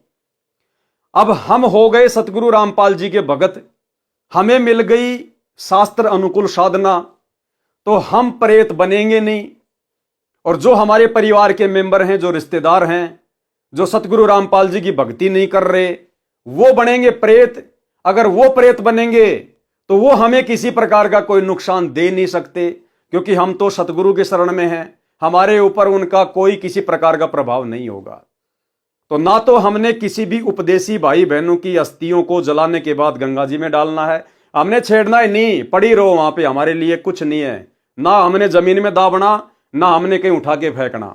भक्तों की हड्डियों को, और रिश्तेदारों का तो फिर मतलब ही क्या रह गया, उनकी हड्डियों को उठाना, गंगा जी में ले जाना, हम इस पाखंड में सहयोग नहीं करेंगे। और दूसरा क्या था भाई और बहनों, जब वो प्रेत आता था, शमशान में जाता था, हड्डियों से चिपक जाता था, उसके बाद जो ये सेवड़े होते हैं जंत्र मंत्र करने वाले, ये जंत्र मंत्र करके और उस आत्मा को अपने वश में कर लेते थे। और यदि किसी का कोई मूठ छोड़नी हो, किसी के ऊपर कोई वशीकरण करना हो, किसी का कोई बुरा करना हो, कोई हानि करनी हो, तो लोगों से पैसे वासे लेके ये फिर उन आत्माओं का वहां पर ये दुरुपयोग किया करते थे। तो इस कारण से भी ये जो एक जो परंपरा थी अस्थियों को गंगा जी में डालने की, ये शुरू हुई थी। लेकिन अब ये परंपरा आप और हमारे लिए नहीं है। हम सच्चे गुरु की शरण में आ गए, सर्वशक्तिमान परमात्मा की शरण में आ गए, जिस परमात्मा से ये भूतों का नाथ काल भगवान भी डरता है, कांपता है। फिर भला ये छोटे मोटे भूत प्रेत आप और हमारा क्या बिगाड़ लेंगे। ना हमने अपने किसी रिश्तेदार का इस पाखंड में सहयोग करना है। तो फिर बाद में वो प्रेत उसको बताते हैं कि भैया ना तेरे को कोई देख सकता, ना तेरे को कोई सुन सकता है। तो ठीक इसी प्रकार भाई और बहनों, वो जो जीव आत्मा थी, जो उस पेड़ के खोगर में, जो उस गंदे अंडे में थी, वो उसी को अपना शरीर मान के उससे चिपकी हुई बैठी थी। मृत्यु के उपरांत शमशान घाट पर अंतिम संस्कार के पश्चात बची हुई हड्डियों के टुकड़ों को उठाकर किसी अथाह दरिया में बहा देते हैं, जिसको अस्थियां उठाना या फूल उठाना कहते हैं। उसका कारण यह है कि जो जीव उस मानव शरीर स्त्री या पुरुष में रहा है, उसका उस शरीर में अधिक मोह हो जाता है। जैसे मानव को कोई असाध्य रोग हो जाता है तो अपने शरीर की रक्षार्थ सर्व धन लगा देता है। शरीर इतना प्रिय लगता है। मृत्यु के उपरांत यदि उस प्राणी को अन्य शरीर नहीं मिला तो वह प्रेत योनि में जाता है, भूत बनकर सूक्ष्म शरीर में रहता है। वह धर्मराज के दरबार में ऑफिस से अपना हिसाब किताब करवाता है। यदि प्रेत योनि प्राप्त करता है तो अपने घर आता है, अपने परिवार के व्यक्तियों से मिलकर बातें करने की कोशिश करता है और कहता है कि क्यों रो रहे हो, मैं आ गया हूं। परंतु सूक्ष्म शरीर होने के कारण परिवार के व्यक्ति न उसे देख पाते हैं और न उसकी आवाज सुनते हैं। तब उसको अन्य प्रेत बताते हैं जो आसपास में घूमते रहते हैं बहुत। तब उसको अन्य प्रेत बताते हैं कि ये तेरे को देख नहीं पा रहे हैं क्योंकि तेरा स्थूल शरीर नहीं रहा। ठीक इसी प्रकार भाई और बहनों, हम भगत भाई बहन अब इतने होशियार हो गए हैं गुरुदेव के ज्ञान आधार से, परमेश्वर के आशीर्वाद से। अब गुरुजी की मर्यादा तो छोड़िए आप, गुरुदेव भगवान ने हमें जो मर्यादा, जो नियम जो बताए हैं, आप उनकी तो बात छोड़ दीजिए, वो तो हमने निभाने हैं। हमने अन्य प्रकार की भी कोई मर्यादा नहीं तोड़नी चाहिए। हम ये ना सोचें कि मैं अकेला हूं, मुझे कोई देख नहीं रहा है। ये प्रेत, ये भूत, हमारे दादा, हमारे परदादा, हमारे गांव वाले, आड़ोस पड़ोस वाले, वो सब प्रेत योनियों में भटक रहे हैं, घूम रहे हैं और वो हमें सब देख रहे हैं। यदि हम कोई भी ऐसी वैसी हरकत करते हैं तो देखो, अगर हम अपने मन में सोचेंगे तो हमारा गुरुदेव भगवान देख रहा है, हम उससे नहीं बच सकते। और वैसे देखें कि मैं तो एकांत स्थान पे हूं, मुझे कोई देख नहीं रहा है, किसी से मोबाइल से बातें कर रहे हैं, अश्लील चैटिंग कर रहे हैं, या ऐसी कोई मर्यादा तोड़ रहे हैं भगत होने के बाद भी, या कोई मिलावट कर रहे हैं, कोई चोरी कर रहे हैं, कोई ठगी कर रहे हैं, कोई रिश्वत ले रहे हैं, या किसी माता बहन की तरफ कोई गंदी नजर कर रहे हैं, या ऐसी वैसी कोई भी हरकत, तो आप ये ना सोचिए कि मुझे कोई देख नहीं रहा। पहली बात तो अंतर्यामी सतगुरु रामपाल जी भगवान आपकी हर हरकत को देख रहा है। ये भारी हरकत तो छोड़ दीजिए, आपके मन में भी जो हरकत चल रही है वो भी आपके गुरु से दूर नहीं है। और यदि किसी को लगता है कि कौन अंतर्यामी, काहे का भगवान, कौन देखता अंदर की, तो फिर इस कथा से हमें शिक्षा ले लेनी चाहिए कि हमारे आसपास बहुत सारी आत्माएं भटकती रहती हैं, वो हमें पल पल देख रही है। और जब हम वो कुकर्म करते हैं तो आपस में फिर हमारे जो पूर्वज होते हैं, जो गांव वाले होते हैं, फिर वो आपस में बातें करते हैं कि देख ये नालायक गधा इंसान, हमारा तो शरीर छूट गया, हम तो दुखी हो रहे हैं। ये भी भूत बनने की तरफ आगे बढ़ रहा है और उसको समझाने का प्रयास करते हैं। वो चिल्लाते हैं, लेकिन नालायक ये काम मत कर, पर नारी को देखिए बहन बेटी के भाव, कहे कबीर कामनाश का यही सहज उपाय। और भक्ति मार्ग में आने के बाद, इतना ज्ञान लेने के बाद, जब हम शारीरिक संबंध बनाते हैं, पति पत्नी वाले कुक्रम को नहीं छोड़ते हैं, तो हमें लगता है हम तो एकांत कमरे में हैं, हमने तो लाइटें वाइटें बंद कर दी, हमें कौन देख रहा अब रात्रि में। वो तुम्हारे दादा परदादा, तुम्हारी दादी, तुम्हारे गांव वाले, अन्य वो प्रेत, वो तुम्हारे वो मजे लेते रहते हैं। जिस प्रकार ज्ञान से अनजान व्यक्ति पोर्न फिल्म देखता है मोबाइल में, टीवी पे सेक्सी फिल्म देखता है और एकांत में बैठ जाएगा कहीं छत पे या कहीं कमरे में या कहीं खेत खात में, और सोचता है मुझे कोई नहीं देख रहा, लेकिन वहां उसके दादा परदादा गांव वाले जो प्रेत बन के घूम रहे हैं वो सब देख रहे हैं, वो मजे भी लेते हैं उनके और धिक्कारते भी हैं कि बेटा बहुत अच्छी बात है, देख देख कर कुकर्म, जल्दी भूत बनेगा, हमारे भूत समाज का नाम रोशन करेगा, हमारे भूत समाज की, हमारे जो प्रेत समाज की जनसंख्या बढ़ाएगा तू, बहुत अच्छी बात है बेटा कर। तो भाइयों और बहनों, हमें हर तरफ से काल ने बांध रखा है, हम सुरक्षित नहीं हैं। हमें लगता है कि मैं एकांत में हूं, मुझे कोई देख नहीं रहा है। हमारे ऊपर पल पल नजर हमारे गुरुदेव भगवान की तो है ही है, यहां की भी अन्य आत्माओं की हमारे ऊपर पल पल नजर रहती है। इसलिए ये ना सोचें कि मैं सुरक्षित हूं, सुरक्षित यहां कोई नहीं है। तब उसको अन्य प्रेत बताते हैं कि ये तेरे को देख नहीं पा रहे हैं क्योंकि तेरा स्थूल शरीर नहीं रहा। फिर वह प्रेत अपने शरीर की खोज में शमशान घाट पर जाता है, वहां शरीर जला दिया गया होता है, अपने शरीर की शेष बची अस्थियों को अपनी मानता है, उनसे चिपक कर रहता है। जब उन अस्थियों को उठाकर दरिया में बहाने जाते हैं तो भी वह जीव उनसे चिपका रहता है। जब दरिया में डाल देते हैं तो वह उनसे अलग हो जाता है। ज्यादातर प्रेत वहीं रह जाते हैं, कुछ एक उन परिवार वालों के साथ घर आ जाते हैं। यदि अस्थियां न उठाई जाए तो वह प्रेत बनकर शमशान घाट पर डेरा डाल लेता है। परंतु जिन्होंने परमेश्वर कबीर जी की शरण ले रखी है, किस परमेश्वर कबीर जी की? दाढ़ी मूंछ वाले परमेश्वर कबीर जी की नहीं, वो कागज का टुकड़ा मुर्दा फोटू कबीर जी की दाढ़ी मूंछ वाली, वो भला हमें क्या शरण देगी? असली कबीर परमेश्वर सतगुरु रामपाल जी की जिन्होंने शरण ले रखी है, उनके विषय में कहा जा रहा है। परंतु जिन्होंने परमेश्वर कबीर जी की शरण ले रखी है वे प्रेत नहीं बनते। अनुपदेशी यानी जिन्होंने सतगुरु रामपाल जी का नाम नहीं ले रखा है, जिन्होंने गुरु से नाम लेकर भक्ति नहीं की, वे प्रेत बनकर कभी शमशान पर, कभी घर या खेतों में या जो भी कारोबार होता है उसके आसपास घूमते रहते हैं, परिवार के सदस्यों को या अन्य को परेशान करते हैं। इसलिए नकली गुरुओं की बताई भक्ति से प्रेत बना, फिर उसको ठिकाने लगाने के लिए अस्थियां उठाकर दरिया में डालने की रीति यानी परंपरा शुरू कर दी। यदि कोई हरिद्वार हर की पौड़ी से वापस आ जाता और परिवार को परेशान करता तो उसकी गति कराने की परंपरा प्रारंभ कर दी। 13वीं 17वीं महीना 6 माही फिर बरसी मनाने लगे, फिर भी बात नहीं बनी, भूत तंग करता रहता तो उसके श्राद्ध प्रारंभ कर दिए कि अब ये पितर बन गया है, उसकी गति के लिए पिंड भरवाओ, आदि आदि क्रियाएं परिवारजनों पर थोपी गई। इसलिए भाई और बहनों, गुरुदेव भगवान विशेषकर जो उनकी शरण में आ जाता है, उनसे उपदेश लेता है, उन सभी आत्माओं को ये सारे शास्त्र विरुद्ध कर्म करने से मना करते हैं, क्योंकि इसका मुख्य कारण ये है जो गुरुदेव ने यहां पर लिखा हुआ है। उसी स्वभाव से अंडे से एक जीव चिपका था। अब उस पेड़ की खोगर में एक गंदे अंडे में एक जीव उस अंडे को अपना मान के उससे चिपका हुआ था। श्री शिव जी ने पार्वती जी को पूर्ण परमात्मा की कथा सुनाई जो परमेश्वर कबीर जी से सुनी थी। फिर प्रथम मंत्र देवी पार्वती जी को सुनाया, कमलों का भेद बताने लगे। पार्वती जी की समाधि लग गई, पार्वती जी समाधिस्थ हो गई। पहले तो हाँ हाँ हूं करती रहती थी, बाद में वह गंदा यानी जो खराब अंडा था स्वस्थ होकर उसमें तोते का बच्चा बन गया उस मंत्र के प्रभाव से, और हाँ हाँ करने लगा।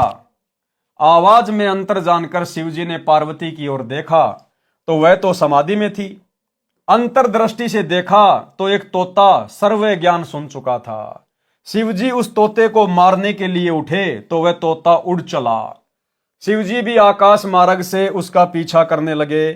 वेद व्यास ऋषि जी की पत्नी ने जम्भाई ली यानी मुंह खोला तो उसके मुख के द्वारा तोते वाला जीव उस ऋषि की पत्नी के शरीर में गर्भ में चला गया। वो तोते का शरीर छोड़ के और सूक्ष्म शरीर में वो आत्मा जो है वेद व्यास ऋषि की जो पत्नी थी जिसने जम्भाई ली मुंह खोला, वो सूक्ष्म शरीर से उसके अंदर उसके गर्भ में चला गया। तोते वाला शरीर वहीं त्याग दिया। शिवजी सब देख रहे थे। शिवजी ने वेद व्यास जी की पत्नी से कहा कि आपके गर्भ में मेरे ज्ञान व भक्ति मंत्र का चोर है। उसने अमर कथा सुन ली है, वह भी अमर हो गया है। जितना अमृतत्व उस मंत्र से होता है। व्यास जी भी वहीं आ गए तथा शिव जी को प्रणाम किया। आने का कारण जाना तो कहा कि हे भोलेनाथ, आप कह रहे हो कि वह अमर हो गया है। यदि वह जीव अमर हो गया है तो आप मार नहीं सकते। अब गर्भ में तो आप उसको बिल्कुल भी नहीं मार पाओगे। यह सुनकर शिव जी चले गए। पार्वती जी को समाधि से जगाया और अपने निवास पर चले गए। जिस स्थान पर शिव जी ने पार्वती जी को अमर मंत्र दिया था, उस स्थान को अमरनाथ के नाम से जाना जाता है। यानी जो ये अमरनाथ धाम है जहां पर दुनिया जाती है, ये ऐसे बना है अमरनाथ, क्योंकि जिस जगह पर शिव जी ने पार्वती जी को अमर मंत्र दिया था, फिर वो जगह अमरनाथ के नाम से प्रसिद्ध हो गई। 12 वर्ष तक व्यास जी की पत्नी को बच्चा उत्पन्न नहीं हुआ। तीनों देवता श्री ब्रह्मा जी, श्री विष्णु जी तथा श्री शिव जी व्यास ऋषि जी की कुटिया पर आए और गर्भ में बैठे जीव से कहा कि आप जन्म लो, बाहर आओ। गर्भ में जीव को अपने पूर्व के जन्मों का ज्ञान होता है। जीव ने कहा, स्वामियों, बाहर आते ही आपकी माया, तीनों गुणों का प्रभाव जीव को भूल भुलैया में डाल देता है। जीव अपना मकसद भूल जाता है। आप अपनी माया को कुछ देर रोको तो मैं बाहर आऊं। क्या समझाना चाह रहे हैं गुरुदेव भगवान हमें? कि जब सुखदेव की आत्मा मां के गर्भ में थी और ब्रह्मा विष्णु महेश तीनों देवता आकर कहने लगे कि हे जीव, आप बाहर आ जाओ। अगर 12 वर्ष तक बच्चा मां के गर्भ में रहेगा तो आने वाले समय में माताएं दुखी हो जाएंगी। अब सुखदेव मां के गर्भ में, और मां के गर्भ में जीव को आगे पीछे सब पता होता है। और ये मनुष्य जन्म क्यों मिलता है? 84 लाख योनियों से भिन्न जो परमेश्वर ने हमें अपने जैसा रूप दिया है, नर नारायण दे, ये क्यों मिलता है? उस जीव को सब पता चल जाता है। और उसको यह भी पता चल जाता कि असंख्यों बार मेरे को मनुष्य जन्म मिले, स्त्री और पुरुष के। और जैसे ही हम बाहर आते हैं मां के गर्भ से, ये ब्रह्मा विष्णु महेश की माया हमें सब कुछ भुला देती है, जिस कारण से वो जीव मां के गर्भ से बाहर नहीं आ रहा था। यानी गुरुदेव हमें समझाना चाहते हैं इस सुखदेव ऋषि की कथा के माध्यम से कि इस मनुष्य जन्म का, चाहे स्त्री हो या पुरुष हो, इसका मेन मकसद केवल अपनी आत्मा का कल्याण करवाना है। और गुरुदेव समझाना चाहते हैं कि बच्चों, तुम्हारे ऊपर शुक्र मनाओ, कितनी बड़ी दया हुई, कितनी बड़ी मेहर हुई। लाखों प्राणी रोजाना जन्म लेते हैं और लाखों प्राणी रोजाना मर जाते हैं। ना उनको भक्ति का पता चलता, ना उनको सतगुरु का पता चलता, ना उनको मोक्ष का पता चलता, ना कोई आत्म ज्ञान है, ना कोई परमात्म ज्ञान है। और शुक्र मनाओ कि परमात्मा ने तुम्हें मां के गर्भ से बाहर आने के बाद ब्रह्मा विष्णु महेश की माया ने जो सब कुछ भुला दिया था, तुम्हें कुछ भी याद नहीं था। आम दुनिया की तरह तुम भी उसी जोड़ जुगाड़ में लग गए 2 रोटी के चक्कर में, और तुम्हें सतगुरु ने आकर सब कुछ बताया, समझाया। तो शुक्र मनाओ।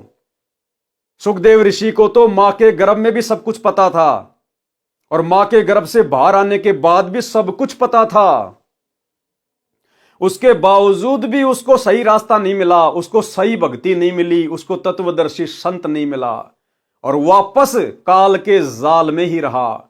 और गुरुदेव ने कहा कि वर्तमान में वो स्वर्ग में बैठा है और स्वर्ग से जब उसका समय पूरा होगा, वो पृथ्वी पर नीचे पटका जाएगा, 84 लाख योनियों में जाएगा। और अंत में मालिक ने बताया जो सुखदेव की आत्मा है, वो कलयुग के लास्ट में जो विष्णु का अवतार आएगा, राजा हरिश्चंद्र वाली आत्मा, कल्कि का अवतार लेके, निकलंक बन के, उस समय वो सुखदेव वाली आत्मा उस कल्कि की सेना का सेनापति बनेगा, सेनापति।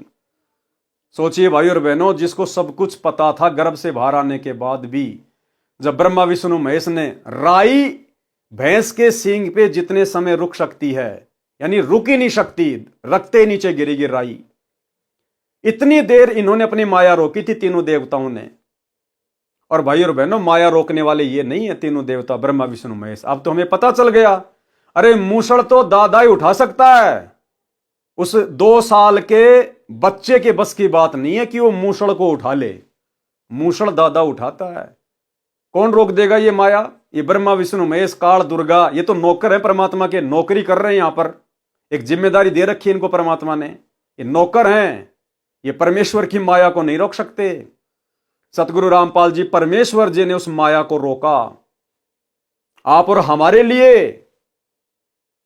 इस कहानी के माध्यम से आप और हमें जगाने के लिए कि जो बातें आज मैं तुम्हें आके बता रहा हूं सत्संगों में, कि मां के पेट में प्राणी को सब कुछ पता होता है, बाहर आकर तीनों देवताओं की माया हमें प्रभावित कर देती है।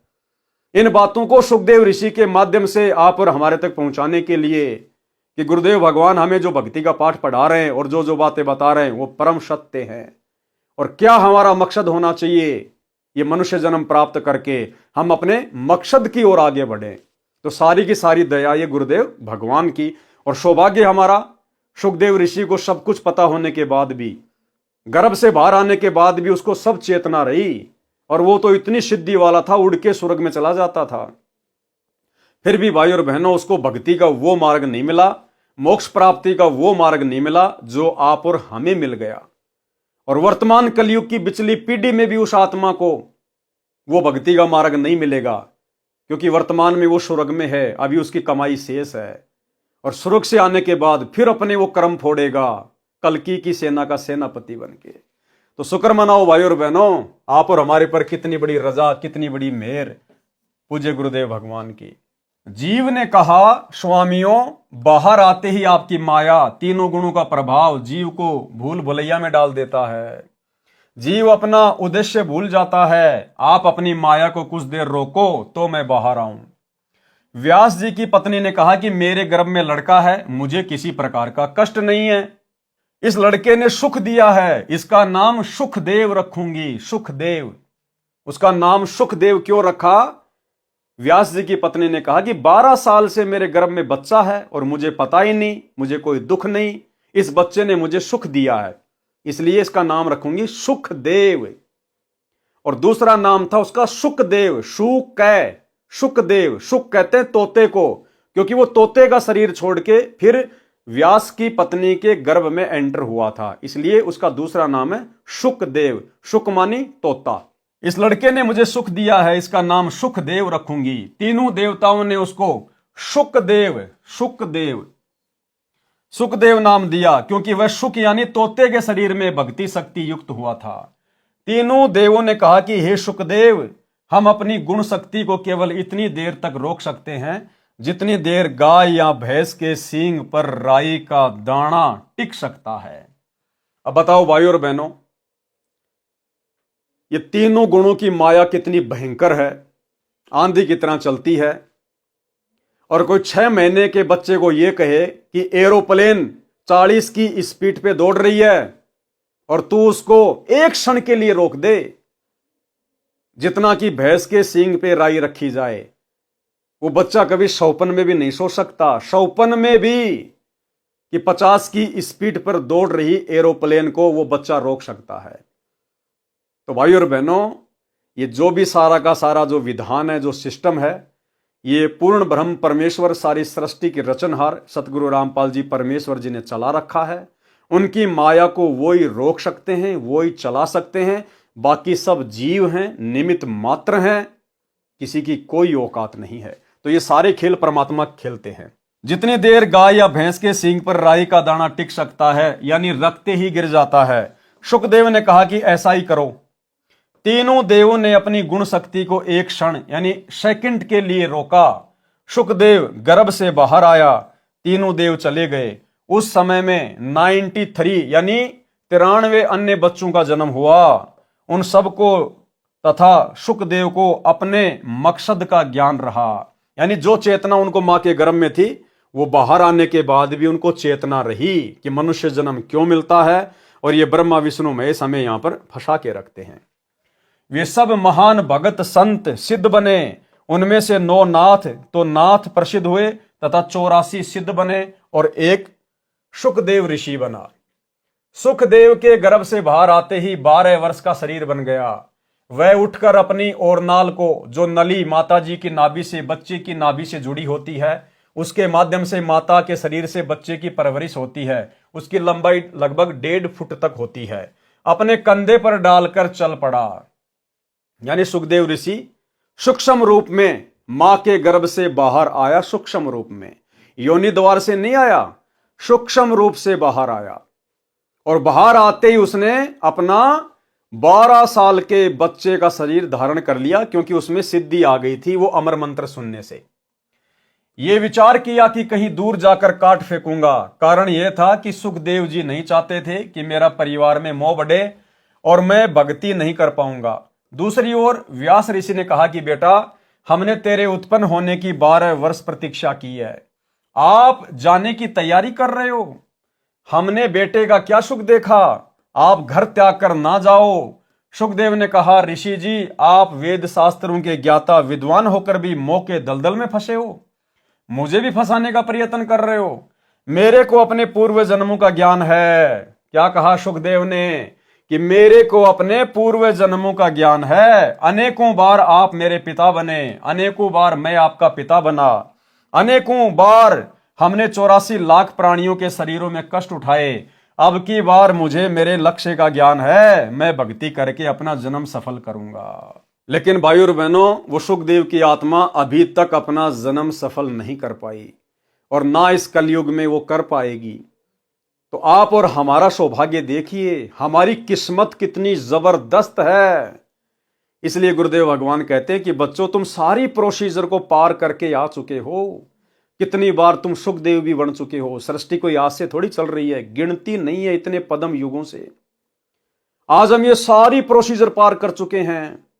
33 करोड़ देवी देवताओं की पोस्ट पे भी हम रह चुके हैं, ब्रह्मा विष्णु महेश की पोस्ट पे भी रह चुके हैं, देवराज इंद्र भी बन चुके हैं, अन्य साधु संत महात्मा 9 नाथ 84 सिद्ध, इनकी तो गिनती नहीं है।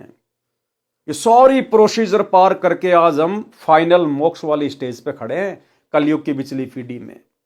इसलिए गुरुदेव कहते हैं कि बच्चों, आध्यात्मिक मार्ग अनुसार ब्रह्मा विष्णु महेश भी तुम्हारे सामने कुछ नहीं लगते, कुछ भी। उन्हें तो ना जाने अभी कितनी 84 भोगनी है, और तुम सारा कर्म दंड काट के आ चुके हो। अब यदि तुम अपनी गलती से अपना पैर फिसलाना चाहते हो तो बात अलग है, अन्यथा ये मोक्ष का सुनहरा मौका है। लेकिन काल भी भाई और बहनों इतनी आसानी से पीछा नहीं छोड़ता, वो भी पूरा जोर लगाएगा, और जोर लगा रहा है। आपने देख लिया गोहाना की गौशाला में किस प्रकार से हवन यज्ञ में जाकर सतलोक आश्रम वाले भंडारा लगा रहे हैं। अब जिन जिन संगत वाले भगत भाई बहनों का इन सतलोक आश्रमों में जाकर जो सहयोग किया हुआ है ज्योति पाठ और दान के नाम पर, अब उन सबके कर्म फूटेंगे घर बैठे बैठे, क्योंकि आंख बंद करके इन्होंने गुरुदेव के परिवार को दान दे दिया। गुरुदेव का परिवार महान निकम्मा, एक नंबर का कुपात्र। अब ये गौशाला का हवन यज्ञ या भंडारा, जाटों की धर्मशाला, धनाना गांव का स्टेडियम, गुंडों की सीबीआई जांच, आरक्षण में चंदा, ये अपने बहन बेटियों की सोने चांदी की ज्वेलरी बेच के थोड़ी काम करते हैं, अपने बाप दादाओं की जमीन बेच के थोड़ा ना भंडारे करवा रहे हैं। आप और हमारे जैसे भगत भाई बहनों का ज्योति पाठ और दान का पैसा हम तो देकर निफराम हो गए। अब वो कुपात्र सारे वही काम करेंगे जिनसे हमारे कर्म फूटे। तो घर बैठे बैठे भाई बहनों के कर्म फूट रहे, घर बैठे बैठे। तो काल भी भाई जब घाल गालता है अच्छी तरह से गालता है। ये वार्ता सुखदेव जी ने अपने माता पिता की ओर पीठ करके की और आकाश में उड़ गए। पूर्व जन्म की भक्ति से प्राप्त सिद्धि शक्ति बची थी, उससे उड़ गया। उसी के अभिमान से कोई गुरु नहीं किया। फिर श्री विष्णु जी ने अपने लोक वाले स्वर्ग से निकाल दिया और कहा कि यदि यहाँ स्थान चाहते हो तो राजा जनक मिथिलेश से दीक्षा लो और भक्ति करके आओ। सुखदेव जी ने वैसा ही किया। अब देखो भाई और बहनों, जब तक सतगुरु नहीं मिलता जीव अपनी तरफ से कभी अच्छा सोच ही नहीं सकता, अपने हित में कभी सोच ही नहीं सकता। यदि उसका हित हो रहा है तो उसके पिछले प्रारब्ध से होता है, उसको नुकसान हो रहा है तो भी उसके पिछले प्रारब्ध से होता है। उसमें अपना कोई ज्ञान नहीं होता जब तक जीव सतगुरु की शरण में नहीं आता। अब जब सुखदेव ऋषि मां के गर्भ में था और ब्रह्मा विष्णु महेश कह रहे थे भैया बाहर आ जा बाहर आ जा, उस समय तो बड़ा ज्ञानी बन रहा था कि नहीं महाराज, अगर मैं बाहर आ गया तो आप लोगों का ये रजोगुण तमोगुण सतोगुण मुझे प्रभावित कर देगा, मैं सब कुछ भूल जाऊंगा। आप तो जीव को फंसा के रखते हो यहाँ पर, और जैसे बाहर आया उसके बाद उसी विष्णु जी के लोक में जा रहा है कि भगवान मुझे आपके लोक में रख लो। बताओ, उसी की जेल में जा रहा है। तो भाई और बहनों, ये उदाहरण केवल गुरुदेव भगवान ने आप और हमें समझाने के लिए, आप और हमारी बुद्धि के बंद दरवाजे खोलने के लिए, कि सुखदेव तो गया भाड़ में, लेकिन कम से कम आप लोग तो समझो, आप लोग तो शिक्षा लो, आपको तो परम संत मिल गया, पूर्ण परमात्मा मिल गया, अब हमने तो भक्ति करके अपना पीछा छुड़वाना है। सुखदेव जी ने फिर वैसा ही किया, यानी राजा जनक से दीक्षा ली, फिर वो विष्णु जी के लोक में गया। सुमरण के अंक की वाणी नंबर 71 से 76। गरीब ऐसा राम अगाध है, अविनाशी गहर गंभीर, हद जीवों से दूर है, बेहदियों के तीर। कितनी अच्छी बात कही परमात्मा ने। गरीब ऐसा राम अगाध है, अविनाशी गहर गंभीर। कौन है अविनाशी? आज पता चल गया, गुरुदेव भगवान है वो राम अविनाशी। अब वो परमात्मा किन के नजदीक रहता है, किन से दूर रहता है? हद जीवों से दूर है। हद जीव कौन होते हैं? हद जीव वो हैं जो काल की हद में हैं, जो काल की प्रेरणा से चलते हैं, हद जीवों से दूर हैं। तो ये सतलोक आश्रम मैनेजमेंट हरियाणा ये हद जीवों की श्रेणी में है।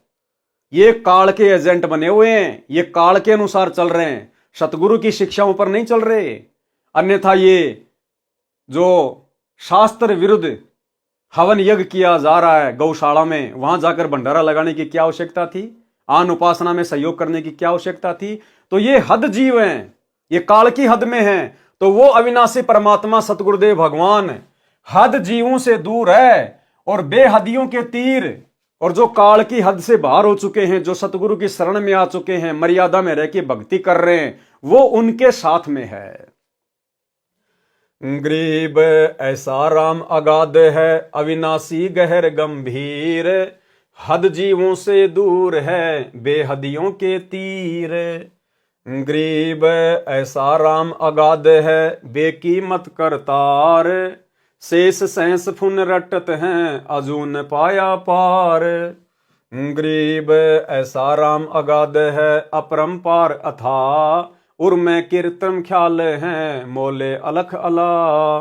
गरीब ऐसा राम अगाध है, निर्भय नीचल थीर, अनहद नाद अखंड धुनी, नाड़ी बिना शरीर। गरीब ऐसा राम अगाध है, बाजीगर भगवंत, निरसंद निर्मल देखिया, वार पार नहीं अंत। गरीब पार ब्रह्म बिना परख है, कीमत मोल न तोल, बिन वजन अनुराग है, बहुरंगी अनमोल। सरलार्थ, जो पूर्ण परमात्मा है वह ऐसा अगाध राम है, यानी सबसे आगे वाला, अगाध यानी सर्वोपरि, अविनाशी तथा गहर गंभीर, समुद्र की तरह शक्ति से भरा है। वह हद जीवों, अब हद जीव कौन होते हैं? जो काल की सीमा वाले हैं, उसी काल ब्रह्म पर आश्रित हैं, उन जीवों से दूर है, उनको उसका ज्ञान नहीं है। कैसे ज्ञान नहीं है? जैसे आज सतलोक आश्रम मैनेजमेंट हरियाणा को गुरु की शरण में आने के बाद भी गुरु का ज्ञान नहीं है, गुरु की मर्यादाओं का ज्ञान नहीं है, तभी तो सारे उल्टे कुकर्म कर रहे हैं। इसलिए उनको उस अविनाशी परमेश्वर से कोई लाभ प्राप्त नहीं होता।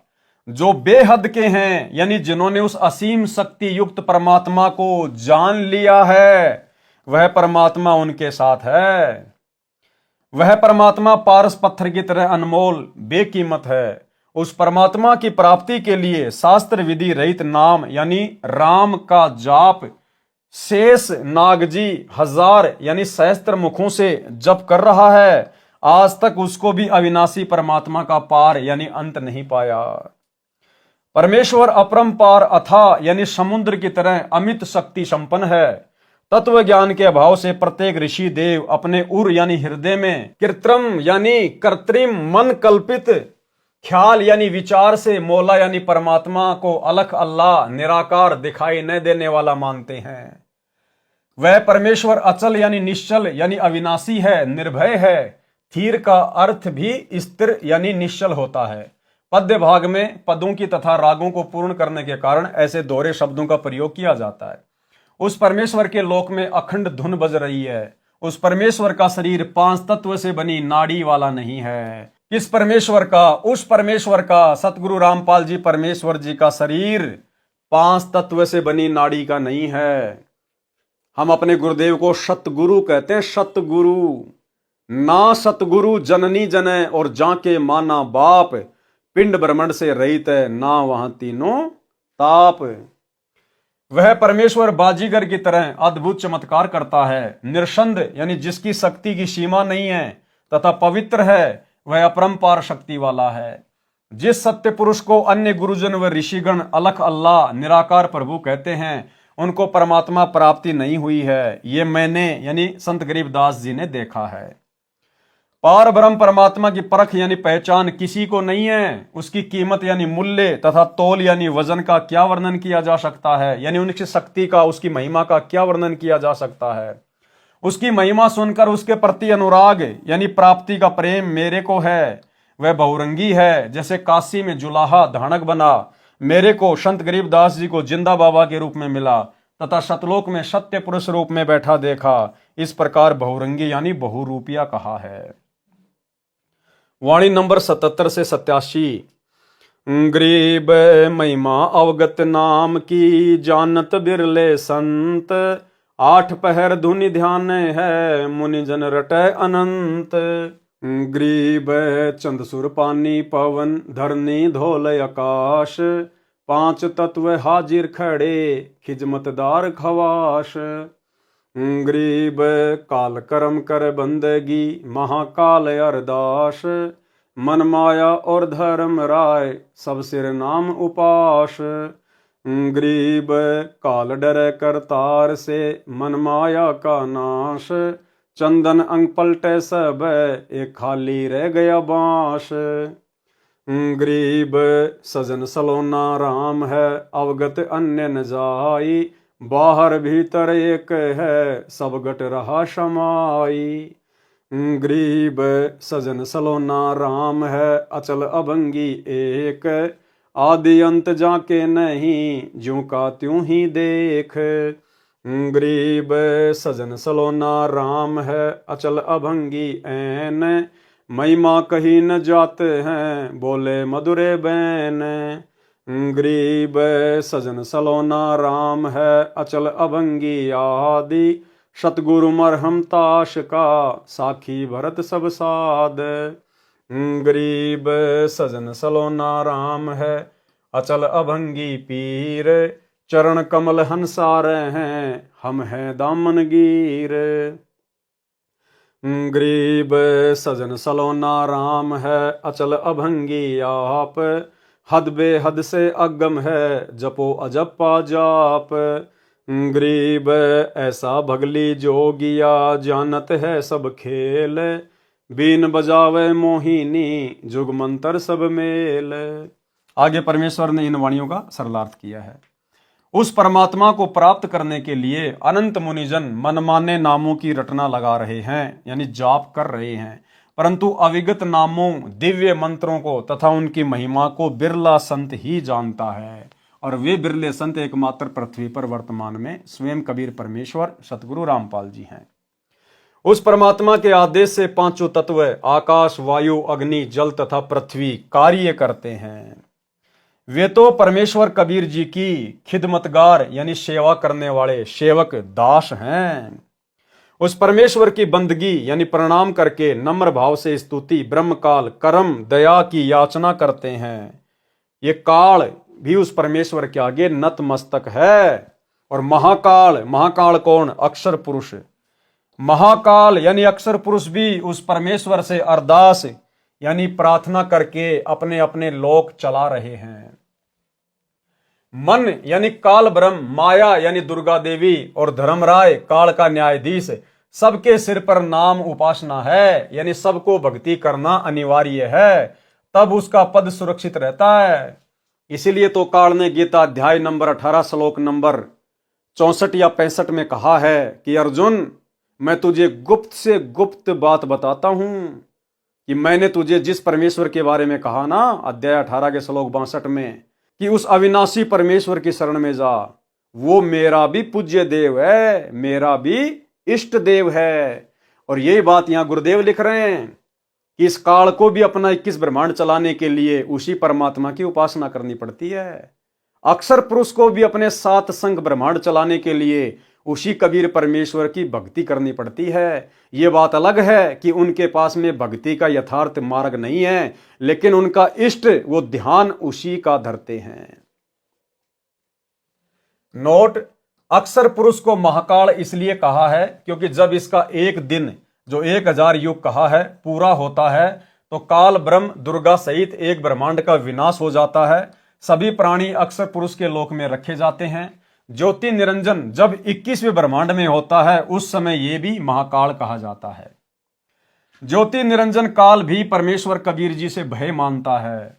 उस परमेश्वर के दिव्य मंत्रों के जाप से मन में विकार उत्पन्न नहीं होते तथा माया का नाश हो जाता है, यानी सांसारिक पदार्थों का संग्रह करने वाला स्वभाव समाप्त हो जाता है।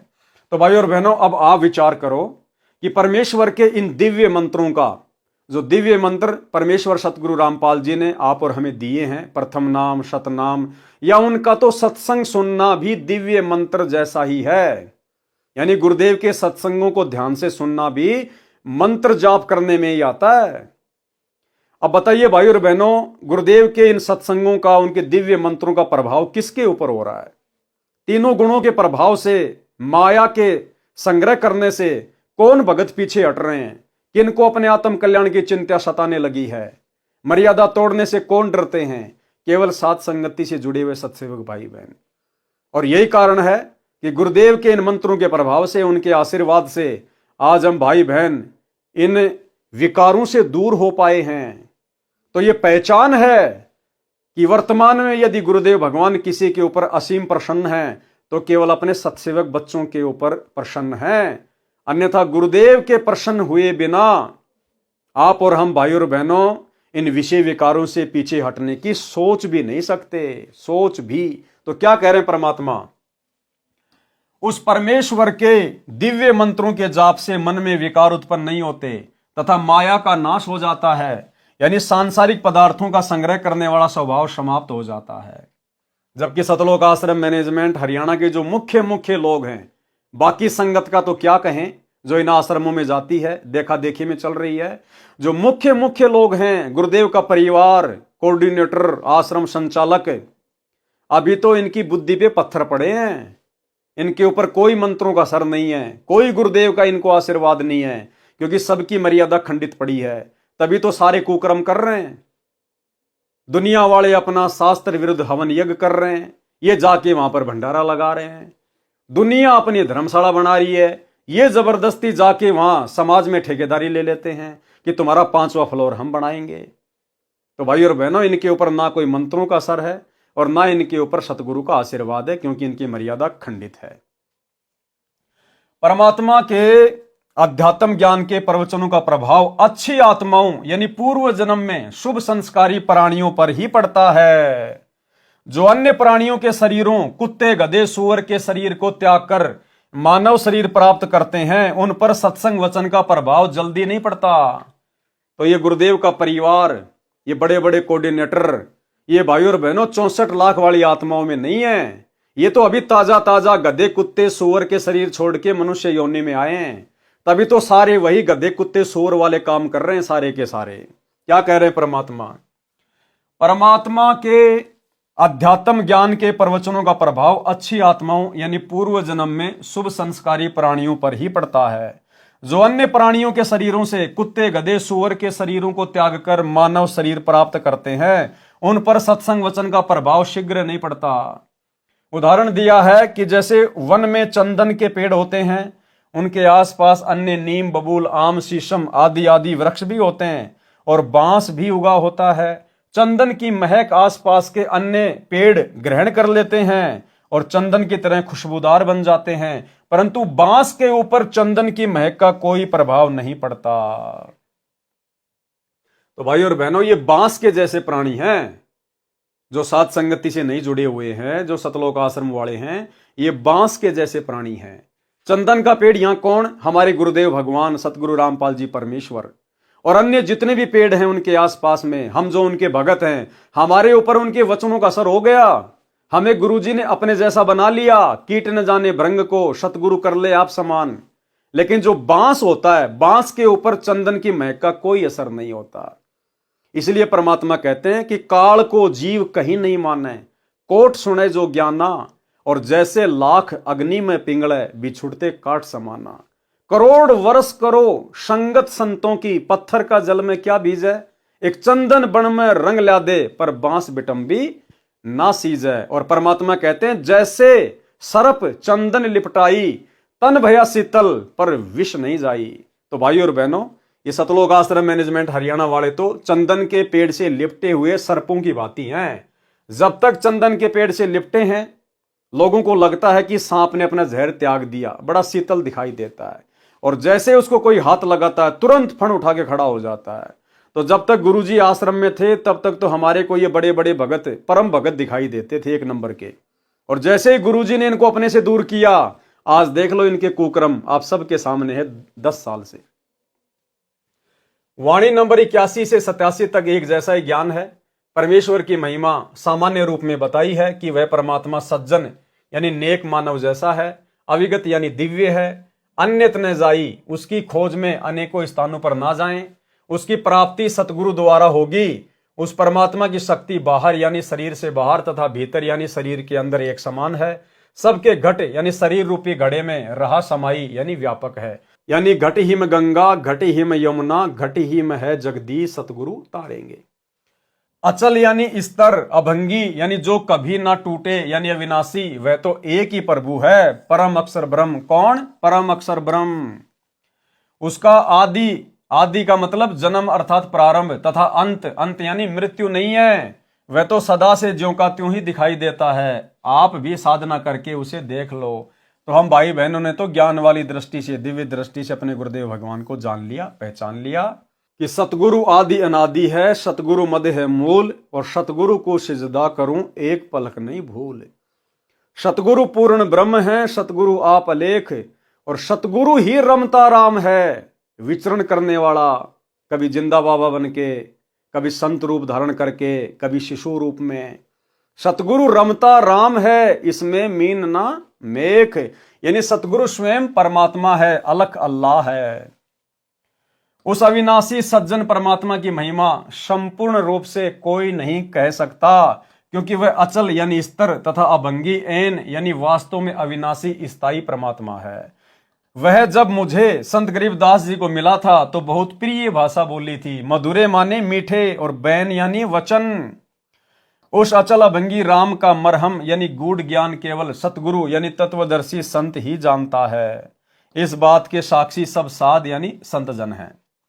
उस सज्जन सलोने शुभदर्शी यानी जिसके दर्शन से आनंद हो, अचल अभंगी राम जो पीर यानी गुरु रूप में प्रकट होता है। किस रूप में? गुरु रूप में प्रकट होता है, यानी गुरु ही परमात्मा होता है। यानी जो पीर यानी गुरु रूप में प्रकट होते हैं, उनके चरण कमल में हंसा यानी मोक्ष प्राप्त भगत रहते हैं। हम संत गरीबदास जी उस परमात्मा के साथ ऐसे हैं, दामनगीर जैसे चोली दामन का साथ होता है, यानी हम उस परमेश्वर के अत्यंत निकट हैं। वह अचल अभंगी सज्जन सलोना शुभदर्शी राम परमेश्वर कबीर हद यानी काल की सीमा, बेहद यानी सतलोक की सीमा के पार अकय लोक में मूल रूप से रहता है। उसकी प्राप्ति के लिए सतगुरु जी से दीक्षा लेकर अजप्पा जाप यानी श्वास श्वास से जाप जपो, सुमरण करो।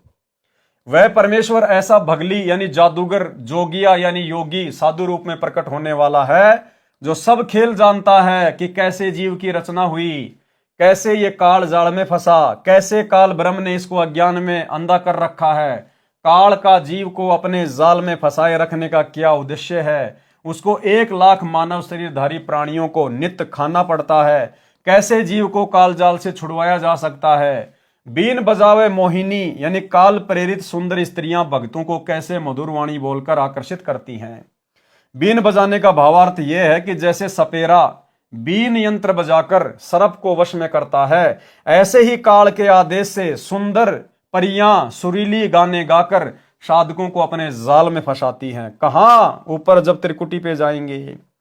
वे सब जोग यानी सब विधि जुगत से तथा जंत्र यानी अन्य अदाओं से जंत्र से अपनी ओर खींचती हैं, यानी सब आकर्षणों को मिलाकर जीव को फंसाती है। जोग जुगत का अर्थ है योग युगत करना, यानी अपने साथ जोड़ने की युक्ति लगाती हैं। जंत्र का अर्थ है आध्यात्मिक क्रिया भी करती हैं, इसे जंत्र मंत्र करना भी कहते हैं। वाणी नंबर 88 से 101। ग्रीब ब्रह्मादिक से मोहिया मोहे शेष गणेश, शंकर की ताड़ी लगी अडग समाधि हमेश, यानी किस किस को मोहा, कैसे कैसे मोहा, अपने जाल में फंसाया। ग्रीब ब्रह्मादिक से मोहिया, ब्रह्मादिक यानी ब्रह्मा विष्णु महेश जैसों को भी उन सुंदर स्त्रियों ने, काल की परियों ने अपने जाल में फंसा लिया। ग्रीब ब्रह्मादिक से मोहिया मोहे शेष गणेश, शंकर की ताड़ी लगी अडग समाधि हमेश। ग्रीब गण गंधर्व ज्ञानी गुनी अजब नवेला नेह, क्या महिमा कहूँ नाम की मिट गए सकल संदेह। ग्रीब शून्य विदेशी बस रहा हमरे नैनो मंज, अलक पलक में खलक है सतगुरु शब्द संबंध। ग्रीब शून्य विदेशी बस रहा हमरे हृदय माही, चंद सुर उगे नहीं निस्बा सरता नाही।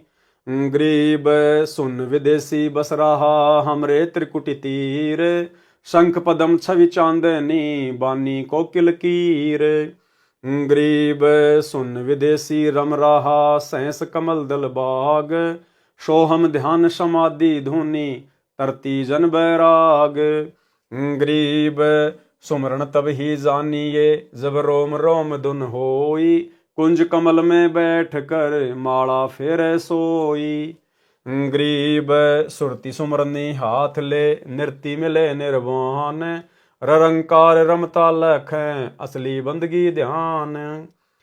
ग्रीब अष्टकमल दल सुनने है बाहर भीतर सुनने, रोम रोम में सुनने हैं जहां काल की धुन। ग्रीब तुम ही सोहम सुरती हो तुम ही मन और पौन, इनमें दूसर कौन है आवे जाए सो कौन। ग्रीब इनमें दूसर कर्म है बंदी अविद्या गांठ, 5-25 ले गई अपने अपने बांट। गरीब नाम बिना सूना नगर, पर्या सकल में शोर, लूट न लूटी बंदगी हो गया हंसा भोर। गरीब अगम निगम को खोज ले बुद्धि विवेक विचार, उदय अस्त का राज दे तो बिन नाम बेगार। गरीब ऐसा कौन अभागिया करे भजन को भंग, लोहे से कंचन भया पारस के सत्संग। सरलार्थ इन्हीं काल प्रेरित आत्माओं देवियों ने ब्रह्मादिक यानी ब्रह्मा विष्णु महेश को भी मोहित कर लिया, यानी अपने जाल में फंसा रखा है। शेष नाग भी नागिनी ने मोह रखा है। गणेश जी भी स्त्री के संग में रहे। गणेश जी के 2 पुत्र थे, एक का नाम था शुभम यानी शुभ, दूसरे का नाम था लाभम यानी लाभ। जैसे सतगुरु से उपदेश लेने से पहले आप और हम भगत भाई बहन अपनी घर की चौखट के दोनों तरफ लिखा करते थे शुभ और लाभ। अब ये शुभ लाभ कौन थे किसी को नहीं पता था। अब सतगुरु ने बताया कि ये गणेश जी के 2 बेटों के नाम हैं शुभ और लाभ। और गणेश जी की 2 वाइफ थी, उनकी 2 पत्नियां थी, उनका नाम था रिद्धि और सिद्धि। हम लिखा करते थे ना अपने घर पे रिद्धि सिद्धि शुभ लाभ। तो रिद्धि सिद्धि तो गणेश जी की औरत हैं 2, और शुभ और लाभ उनके 2 पुत्र हैं। तो कहते हैं गणेश जी को भी नहीं छोड़ा स्त्री ने, उनको भी अपने जाल में जकड़ रखा था। और भाई बहनों इसी प्रकार से आप और हमारे को भी काल ने स्त्री के माध्यम से जकड़ रखा था। ये भी काल का जाल था। अब सतगुरु ने आके दया करी, ज्ञान दिया, सत्संग सुनाया, साध संगति से जोड़ा, तो अब हम उनके आदेश से उस स्त्री मोह से पीछे हटे हैं और स्त्रियां जो है वो पुरुष के मोह से हटी हैं सतगुरु आशीर्वाद से। इसलिए भाई और बहनों साध संगतियां गुरुदेव भगवान का एक विशेष आशीर्वाद है आप और हमारे ऊपर। तो क्या कहते हैं परमात्मा, इन्हीं काल प्रेरित आत्माओं देवियों ने ब्रह्मादिक ब्रह्मा विष्णु महेश को भी मोहित कर लिया, यानी अपने जाल में फंसा रखा है। शेष नाग भी नागिनी ने मोह रखा है। गणेश जी भी स्त्री के संग में रहे। गणेश जी के 2 पुत्र थे, एक का नाम शुभ, दूसरे का लाभ। शंकर यानी शिव जी की अडिग विचलित न होने वाली समाधि लगी थी, जो हमेशा सदा ध्यान में रहते हैं। उनको भी मोहिनी अप्सरा ने मोहित करके डगमग कर दिया था। कथा शंकर जी का मोहिनी स्त्री के रूप पर मोहित होना। अब भाई और बहनों, शंकर भगवान तीनों लोकों में संहार करने वाला, जो 3 सेनापति हैं काल के, ब्रह्मा विष्णु महेश, तीनों लोकों में जो एक एक पोस्ट के अधिकारी हैं, तो शंकर जी ने 88,000 वर्ष तक तप किया, ध्यान लगाया, समाधि लगाई कामदेव को समाप्त करने के लिए। और काल ने क्या चाल चली भाई और बहनों? काल ने अचानक से शंकर जी के सामने कामदेव को प्रकट कर दिया और एकदम से कामदेव उसकी आंखों के सामने भस्म हो गया। शंकर जी को अहंकार हो गया कि मैंने कामदेव पर विजय प्राप्त कर ली, अब मैं कभी भी स्त्री मोह में नहीं फंसूंगा। और इस बात की चर्चा वो जगह जगह जाके करने लग गया, मान बढ़ाई में आके, कि मैंने कामदेव पर विजय प्राप्त कर ली, मैंने कामदेव पर विजय प्राप्त कर ली। अब मुझे स्त्री का मोह दुखी नहीं कर सकता, विषय वासना में नहीं फंस सकता। आप और हमारे लिए शिक्षा है, विशेषकर जो भाई बहन साध संगति से जुड़े हुए हैं और जिन्होंने अपने गुरुदेव के विशेष आशीर्वाद से इस कामदेव पर विजय प्राप्त कर ली है। यानी ये बोलना पड़ता है, बाकी आप और हमें अच्छे से अपनी औकात, अपनी हैसियत का पता है। परमात्मा जानी जान है कि हम किस भाव से बोल रहे हैं। सतगुरु के बिना तो हम सुअर के टट्टी हैं, सुअर के टट्टी। हमारी इतनी भी औकात नहीं है यहां पर। ये तो गुरुदेव भगवान की विशेष रजा से, उनकी मेहर से, उनके आशीर्वाद से, जिस स्त्री मोह से, स्त्री जाल से, विषय वासना से, संभोग क्रिया से ये तीनों देवता ब्रह्मा विष्णु महेश नहीं बच पाए। आप और हमारे जैसे 2 कौड़ी के तटपुंजियों की भला क्या औकात। लेकिन परमात्मा कहते हैं सिर पर साई सत्य है तो को क्या भय रे। इसलिए हमने अभिमान नहीं करना इस बात का। ये बार बार जो हम इस प्रकार की बातें बताते हैं या सत्सेवक भाई बहन जो बताते हैं, वीडियो बनाते हैं, ये केवल अन्य भगत भाई बहनों को जागृत करने के लिए, उनको समझाने के लिए कि आप भी अपने गुरुदेव को प्रसन्न करो, मर्यादा में रह के भक्ति करो, अपने आत्म कल्याण की चिंता पैदा करो, ताकि गुरुदेव भगवान आपके ऊपर भी दया बख्शें, आप भी संभोग क्रिया से दूर हो जाएं, विषय वासनाओं से दूर हो जाएं। अन्यथा आप कभी भी परमात्मा को अपने हृदय में विराजमान नहीं कर पाओगे। केवल अन्य भाई बहनों को प्रेरित करने के लिए, समझाने की दृष्टि से दास बार बार बोलता है, वीडियो बनाता है, कोई मान बड़ाई वश नहीं, क्योंकि हमारी कोई औकात नहीं। तो शंकर जी जगह जगह जाके बताने लग गए कि मैंने विषय वासना छोड़ दी, मैंने कामदेव को भस्म कर दिया। अब काल को टेंशन हो गई। काल ने सोचा रे अगर ये सभी लोग इसी प्रकार से अगर स्त्री से दूर होने लग गए तो भैया संतान पैदा कौन करेगा, मेरा भोजन कहाँ जाएगा, मुझे रोजाना 1 लाख खाने को कैसे मिलेंगे। तो काल ने फिर से उसके अभिमान को चूर चूर कर दिया। इसलिए भाई और बहनों, परमात्मा भी कहते हैं कि आधीनी के पास है पूर्ण ब्रह्म दयाल, और मान बड़ाई मारियो बेअदबी सिरकाल। और परमात्मा कहते हैं कि बेअदबी भावे नहीं साहिब के ताही, और अजाजील ने बंदगी एक पल माही भाई, एक पल में। और अहंकार का यानी घमंड का और सतगुरु रामपाल जी भगवान का तो खड़ा एक्सीडेंट है, कभी एक साथ नहीं रह सकते। इसलिए जो रजा गुरुदेव ने हम साथ संगत वालों पे की है, जो भाई बहन के रिश्ते बनवा दिए पति पत्नी में, भाई और बहनों, हमने बारंबार गुरुदेव से नतमस्तक होकर प्रार्थना करती रहनी चाहिए कि परमात्मा ये आग फिर से ना लग जाए, फिर से ना लग जाए मालिक। तो शंकर जी ने अभिमान किया तो शंकर के अभिमान को तोड़ा। कथा शंकर जी का मोहिनी स्त्री के रूप पर मोहित होना। जिस समय दक्ष की बेटी यानी उमा शंकर जी की पत्नी ने श्री रामचंद्र जी की वनवास में सीता रूप बनाकर परीक्षा ली थी, श्री शिव जी ऐसा न करने को कहकर घर से बाहर चले गए थे। सीता जी का अपहरण होने के पश्चात श्री राम जी अपनी पत्नी के वियोग में विलाप कर रहे थे, तो उनको सामान्य मानव जानकर उमा जी ने शंकर भगवान की उस बात पर विश्वास नहीं हुआ कि ये विष्णु जी ही पृथ्वी पर लीला कर रहे हैं। और गुरुदेव भगवान ने बताया कि ये कोई लीला वाला नहीं कर रहे थे रामचंद्र। दशरथ का बेटा रामचंद्र कोई लीला वाला करने के लिए नहीं आया था। ये लीला तो उन लोगों को दिखाई देती है जो अभी तत्व ज्ञान से अपरिचित हैं। वो केवल अपना कर्म भोगने आए था। नारद जी ने उनको जो श्राप दिया था ना, वो केवल अपना श्राप भोगने आया था, कोई लीला वाला करने नहीं आया था। जब उमा जी सीता जी का रूप बनाकर श्री राम के पास गई तो वे बोले, हे दक्ष पुत्री माया, भगवान शंकर को कहां छोड़ आई? इस बात को श्री राम जी के मुख से सुनकर उमा जी लज्जित हुई और अपने निवास पर आई। शंकर जी की आत्मा में प्रेरणा हुई कि उमा ने परीक्षा ली है। शंकर जी ने विश्वास के साथ कहा कि परीक्षा ले आई। उमा जी ने कुछ संकोच करके भय के साथ कहा कि परीक्षा नहीं ली अविनाशी। शंकर जी ने सती जी को हृदय से त्याग दिया था, पत्नी वाला कर्म भी बंद कर दिया था, बोलना भी बंद कर दिया। तो सती जी अपने घर राजा दक्ष के पास चली गई। राजा दक्ष ने उसका आदर नहीं किया क्योंकि उसने शिव जी के साथ विवाह पिता की इच्छा के विरुद्ध किया था। राजा दक्ष ने हवन कर रखा था। कौन सा हवन?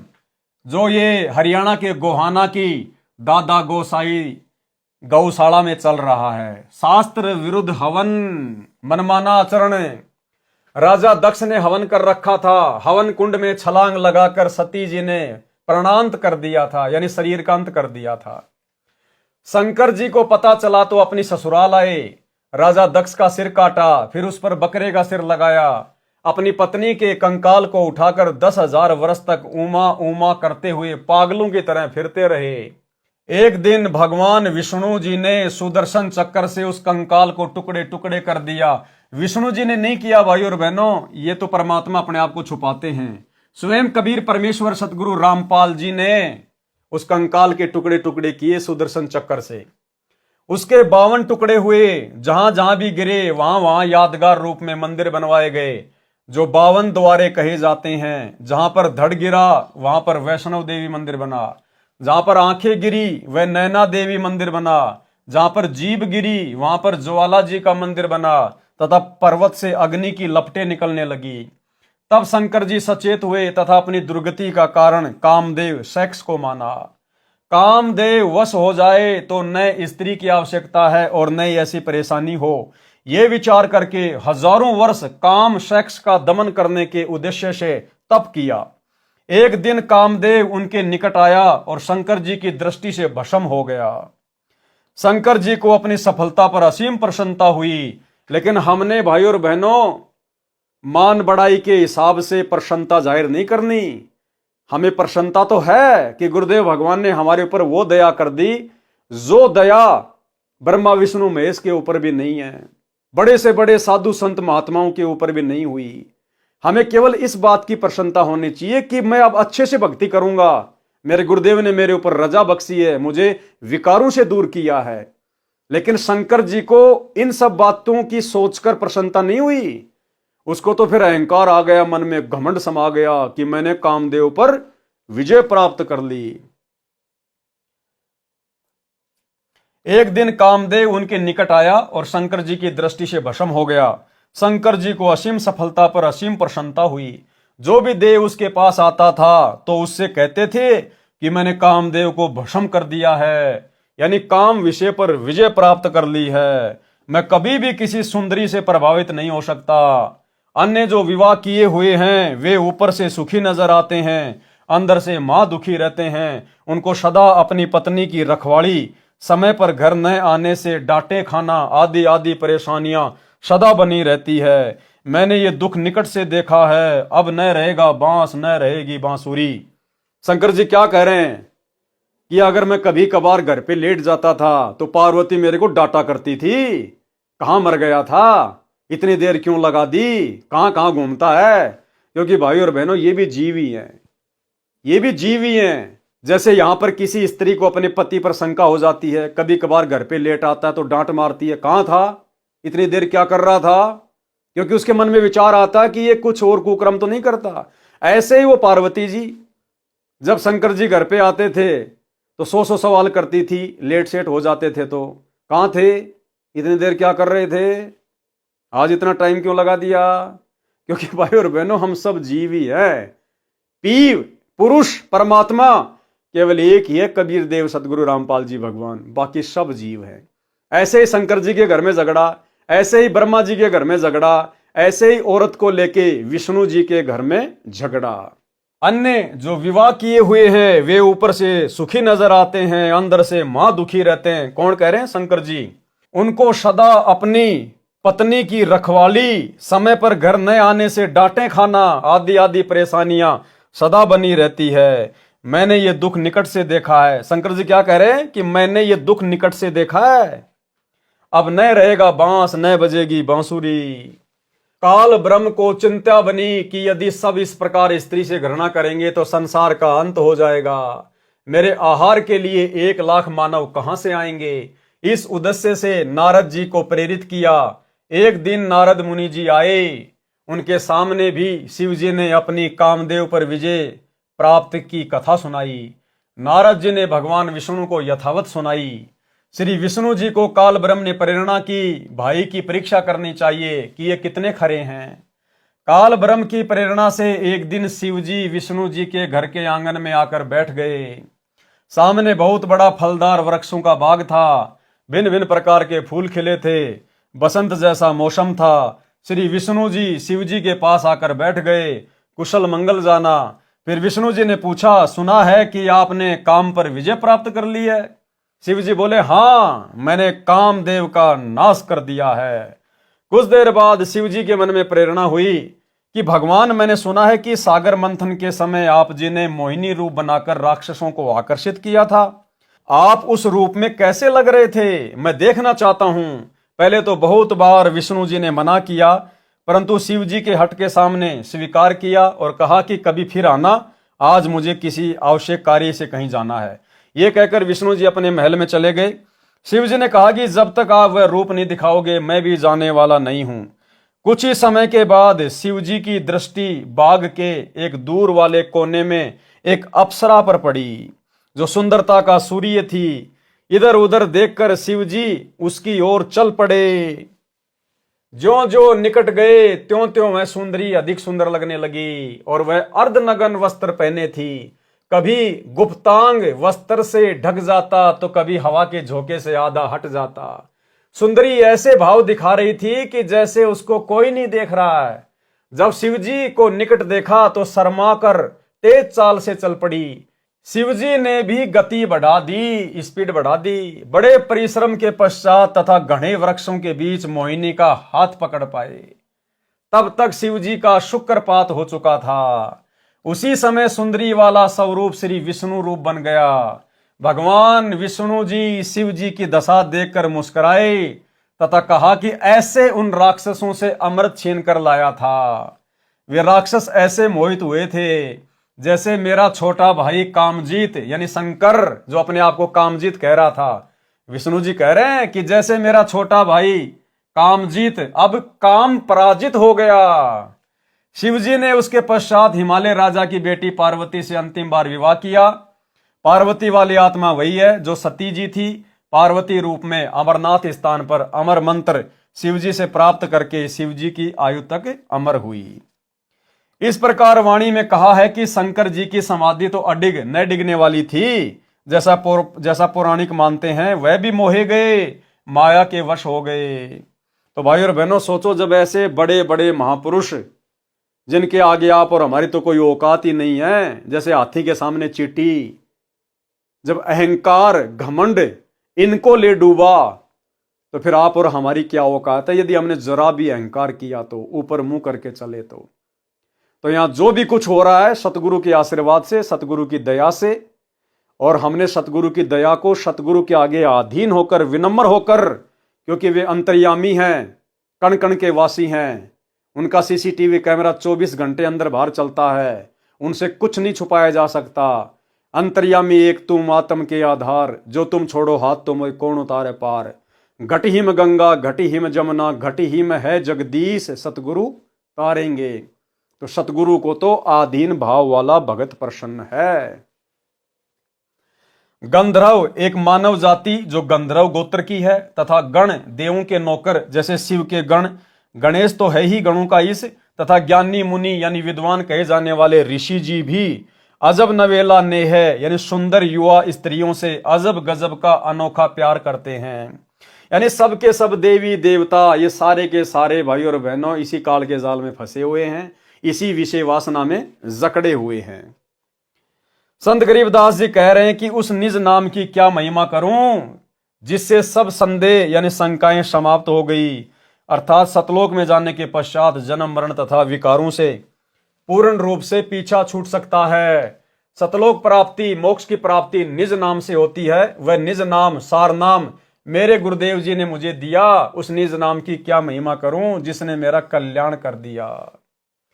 जो शून्य विदेशी यानी आकाश में शून्य में निवास करने वाला परदेसी हमारी आंखों में बसा है, यानी आंखों का तारा है, उस अलख यानी अव्यक्त जो दिखाई नहीं देता कि पलक, आंखों के ऊपर उगे बालों को पलक कहते हैं जो सेलियों के नीचे होती हैं, में खलक यानी संसार है, यानी उस परमेश्वर को भी संसार के सब जीव उतने ही प्यारे हैं, वह भी खलक को अपनी पलकों पर रखता है। यानी वो परमेश्वर अपनी आंख की जो ये पलक है इनके ऊपर पूरे संसार को समाये हुए हैं, असंख्य ब्रह्मांडों को।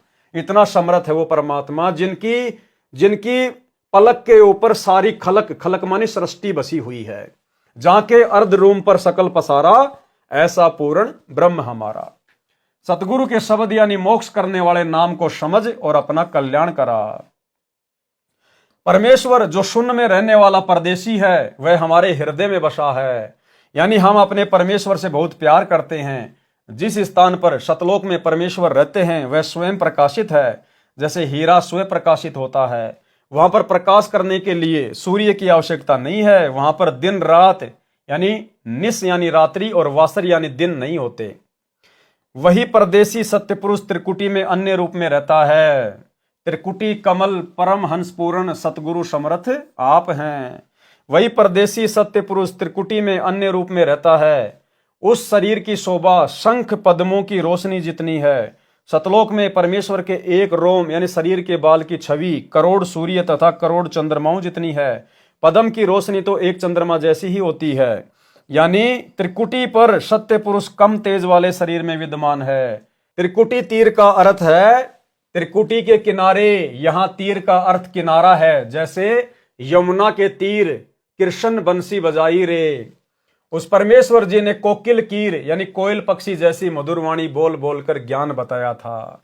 उस परमेश्वर की सत्ता यानी आधिपत्य शैंस कमल हजार पंखुड़ी वाले कमल पर भी है, क्योंकि वह कुल का मालिक है, वासुदेव है। शैंसर कमल बाग का भावार्थ है कि जहां हजार ज्योतियों का बाग सा लगा है, उस स्थान का मालिक वास्तव में सत्य पुरुष अविगत राम ही है। जैसे चक्रवर्ती सम्राट के अधीन सब राजा तथा उनके सुंदर नगर व निवास भी आते हैं, वे उसी के माने जाते हैं। उस परमेश्वर को प्राप्त करने वाले नामों में एक सोहम नाम भी है। अन्य मंत्र नाम भी हैं जिनको तरतीजन यानी क्रमवार बारी बारी एक के बाद दूसरा ऐसे तरतीवार दिया जाता है। सोहम नाम के जाप में ध्यान लगना ही संतों की समाधि है। इसी में धुन लगाते हैं, इसको शैद समाधि कहते हैं। यानी भाई और बहनों, गुरुदेव भगवान हमें यह समझाना चाहते हैं कि इस पूरे संसार का मालिक एकमात्र कबीर परमेश्वर सतगुरु रामपाल जी है। जिस प्रकार शरीर में हमारे ये कमल बने हुए हैं, मूल कमल से लेकर सहस्त्र कमल तक, उन सभी कमलों में परमेश्वर का ही निवास है, परमेश्वर का ही आधिपत्य है। ये देवता भी रहते हैं, लेकिन जैसे फूल में गंध रहती है, इस प्रकार से ओवरऑल कंट्रोल कबीर परमेश्वर सतगुरु रामपाल जी भगवान का ही रहता है। बाकी सब उनके व्यवस्थापक हैं, मैनेजमेंट वाले हैं, उनके नौकर हैं सब। सुमरण की महिमा।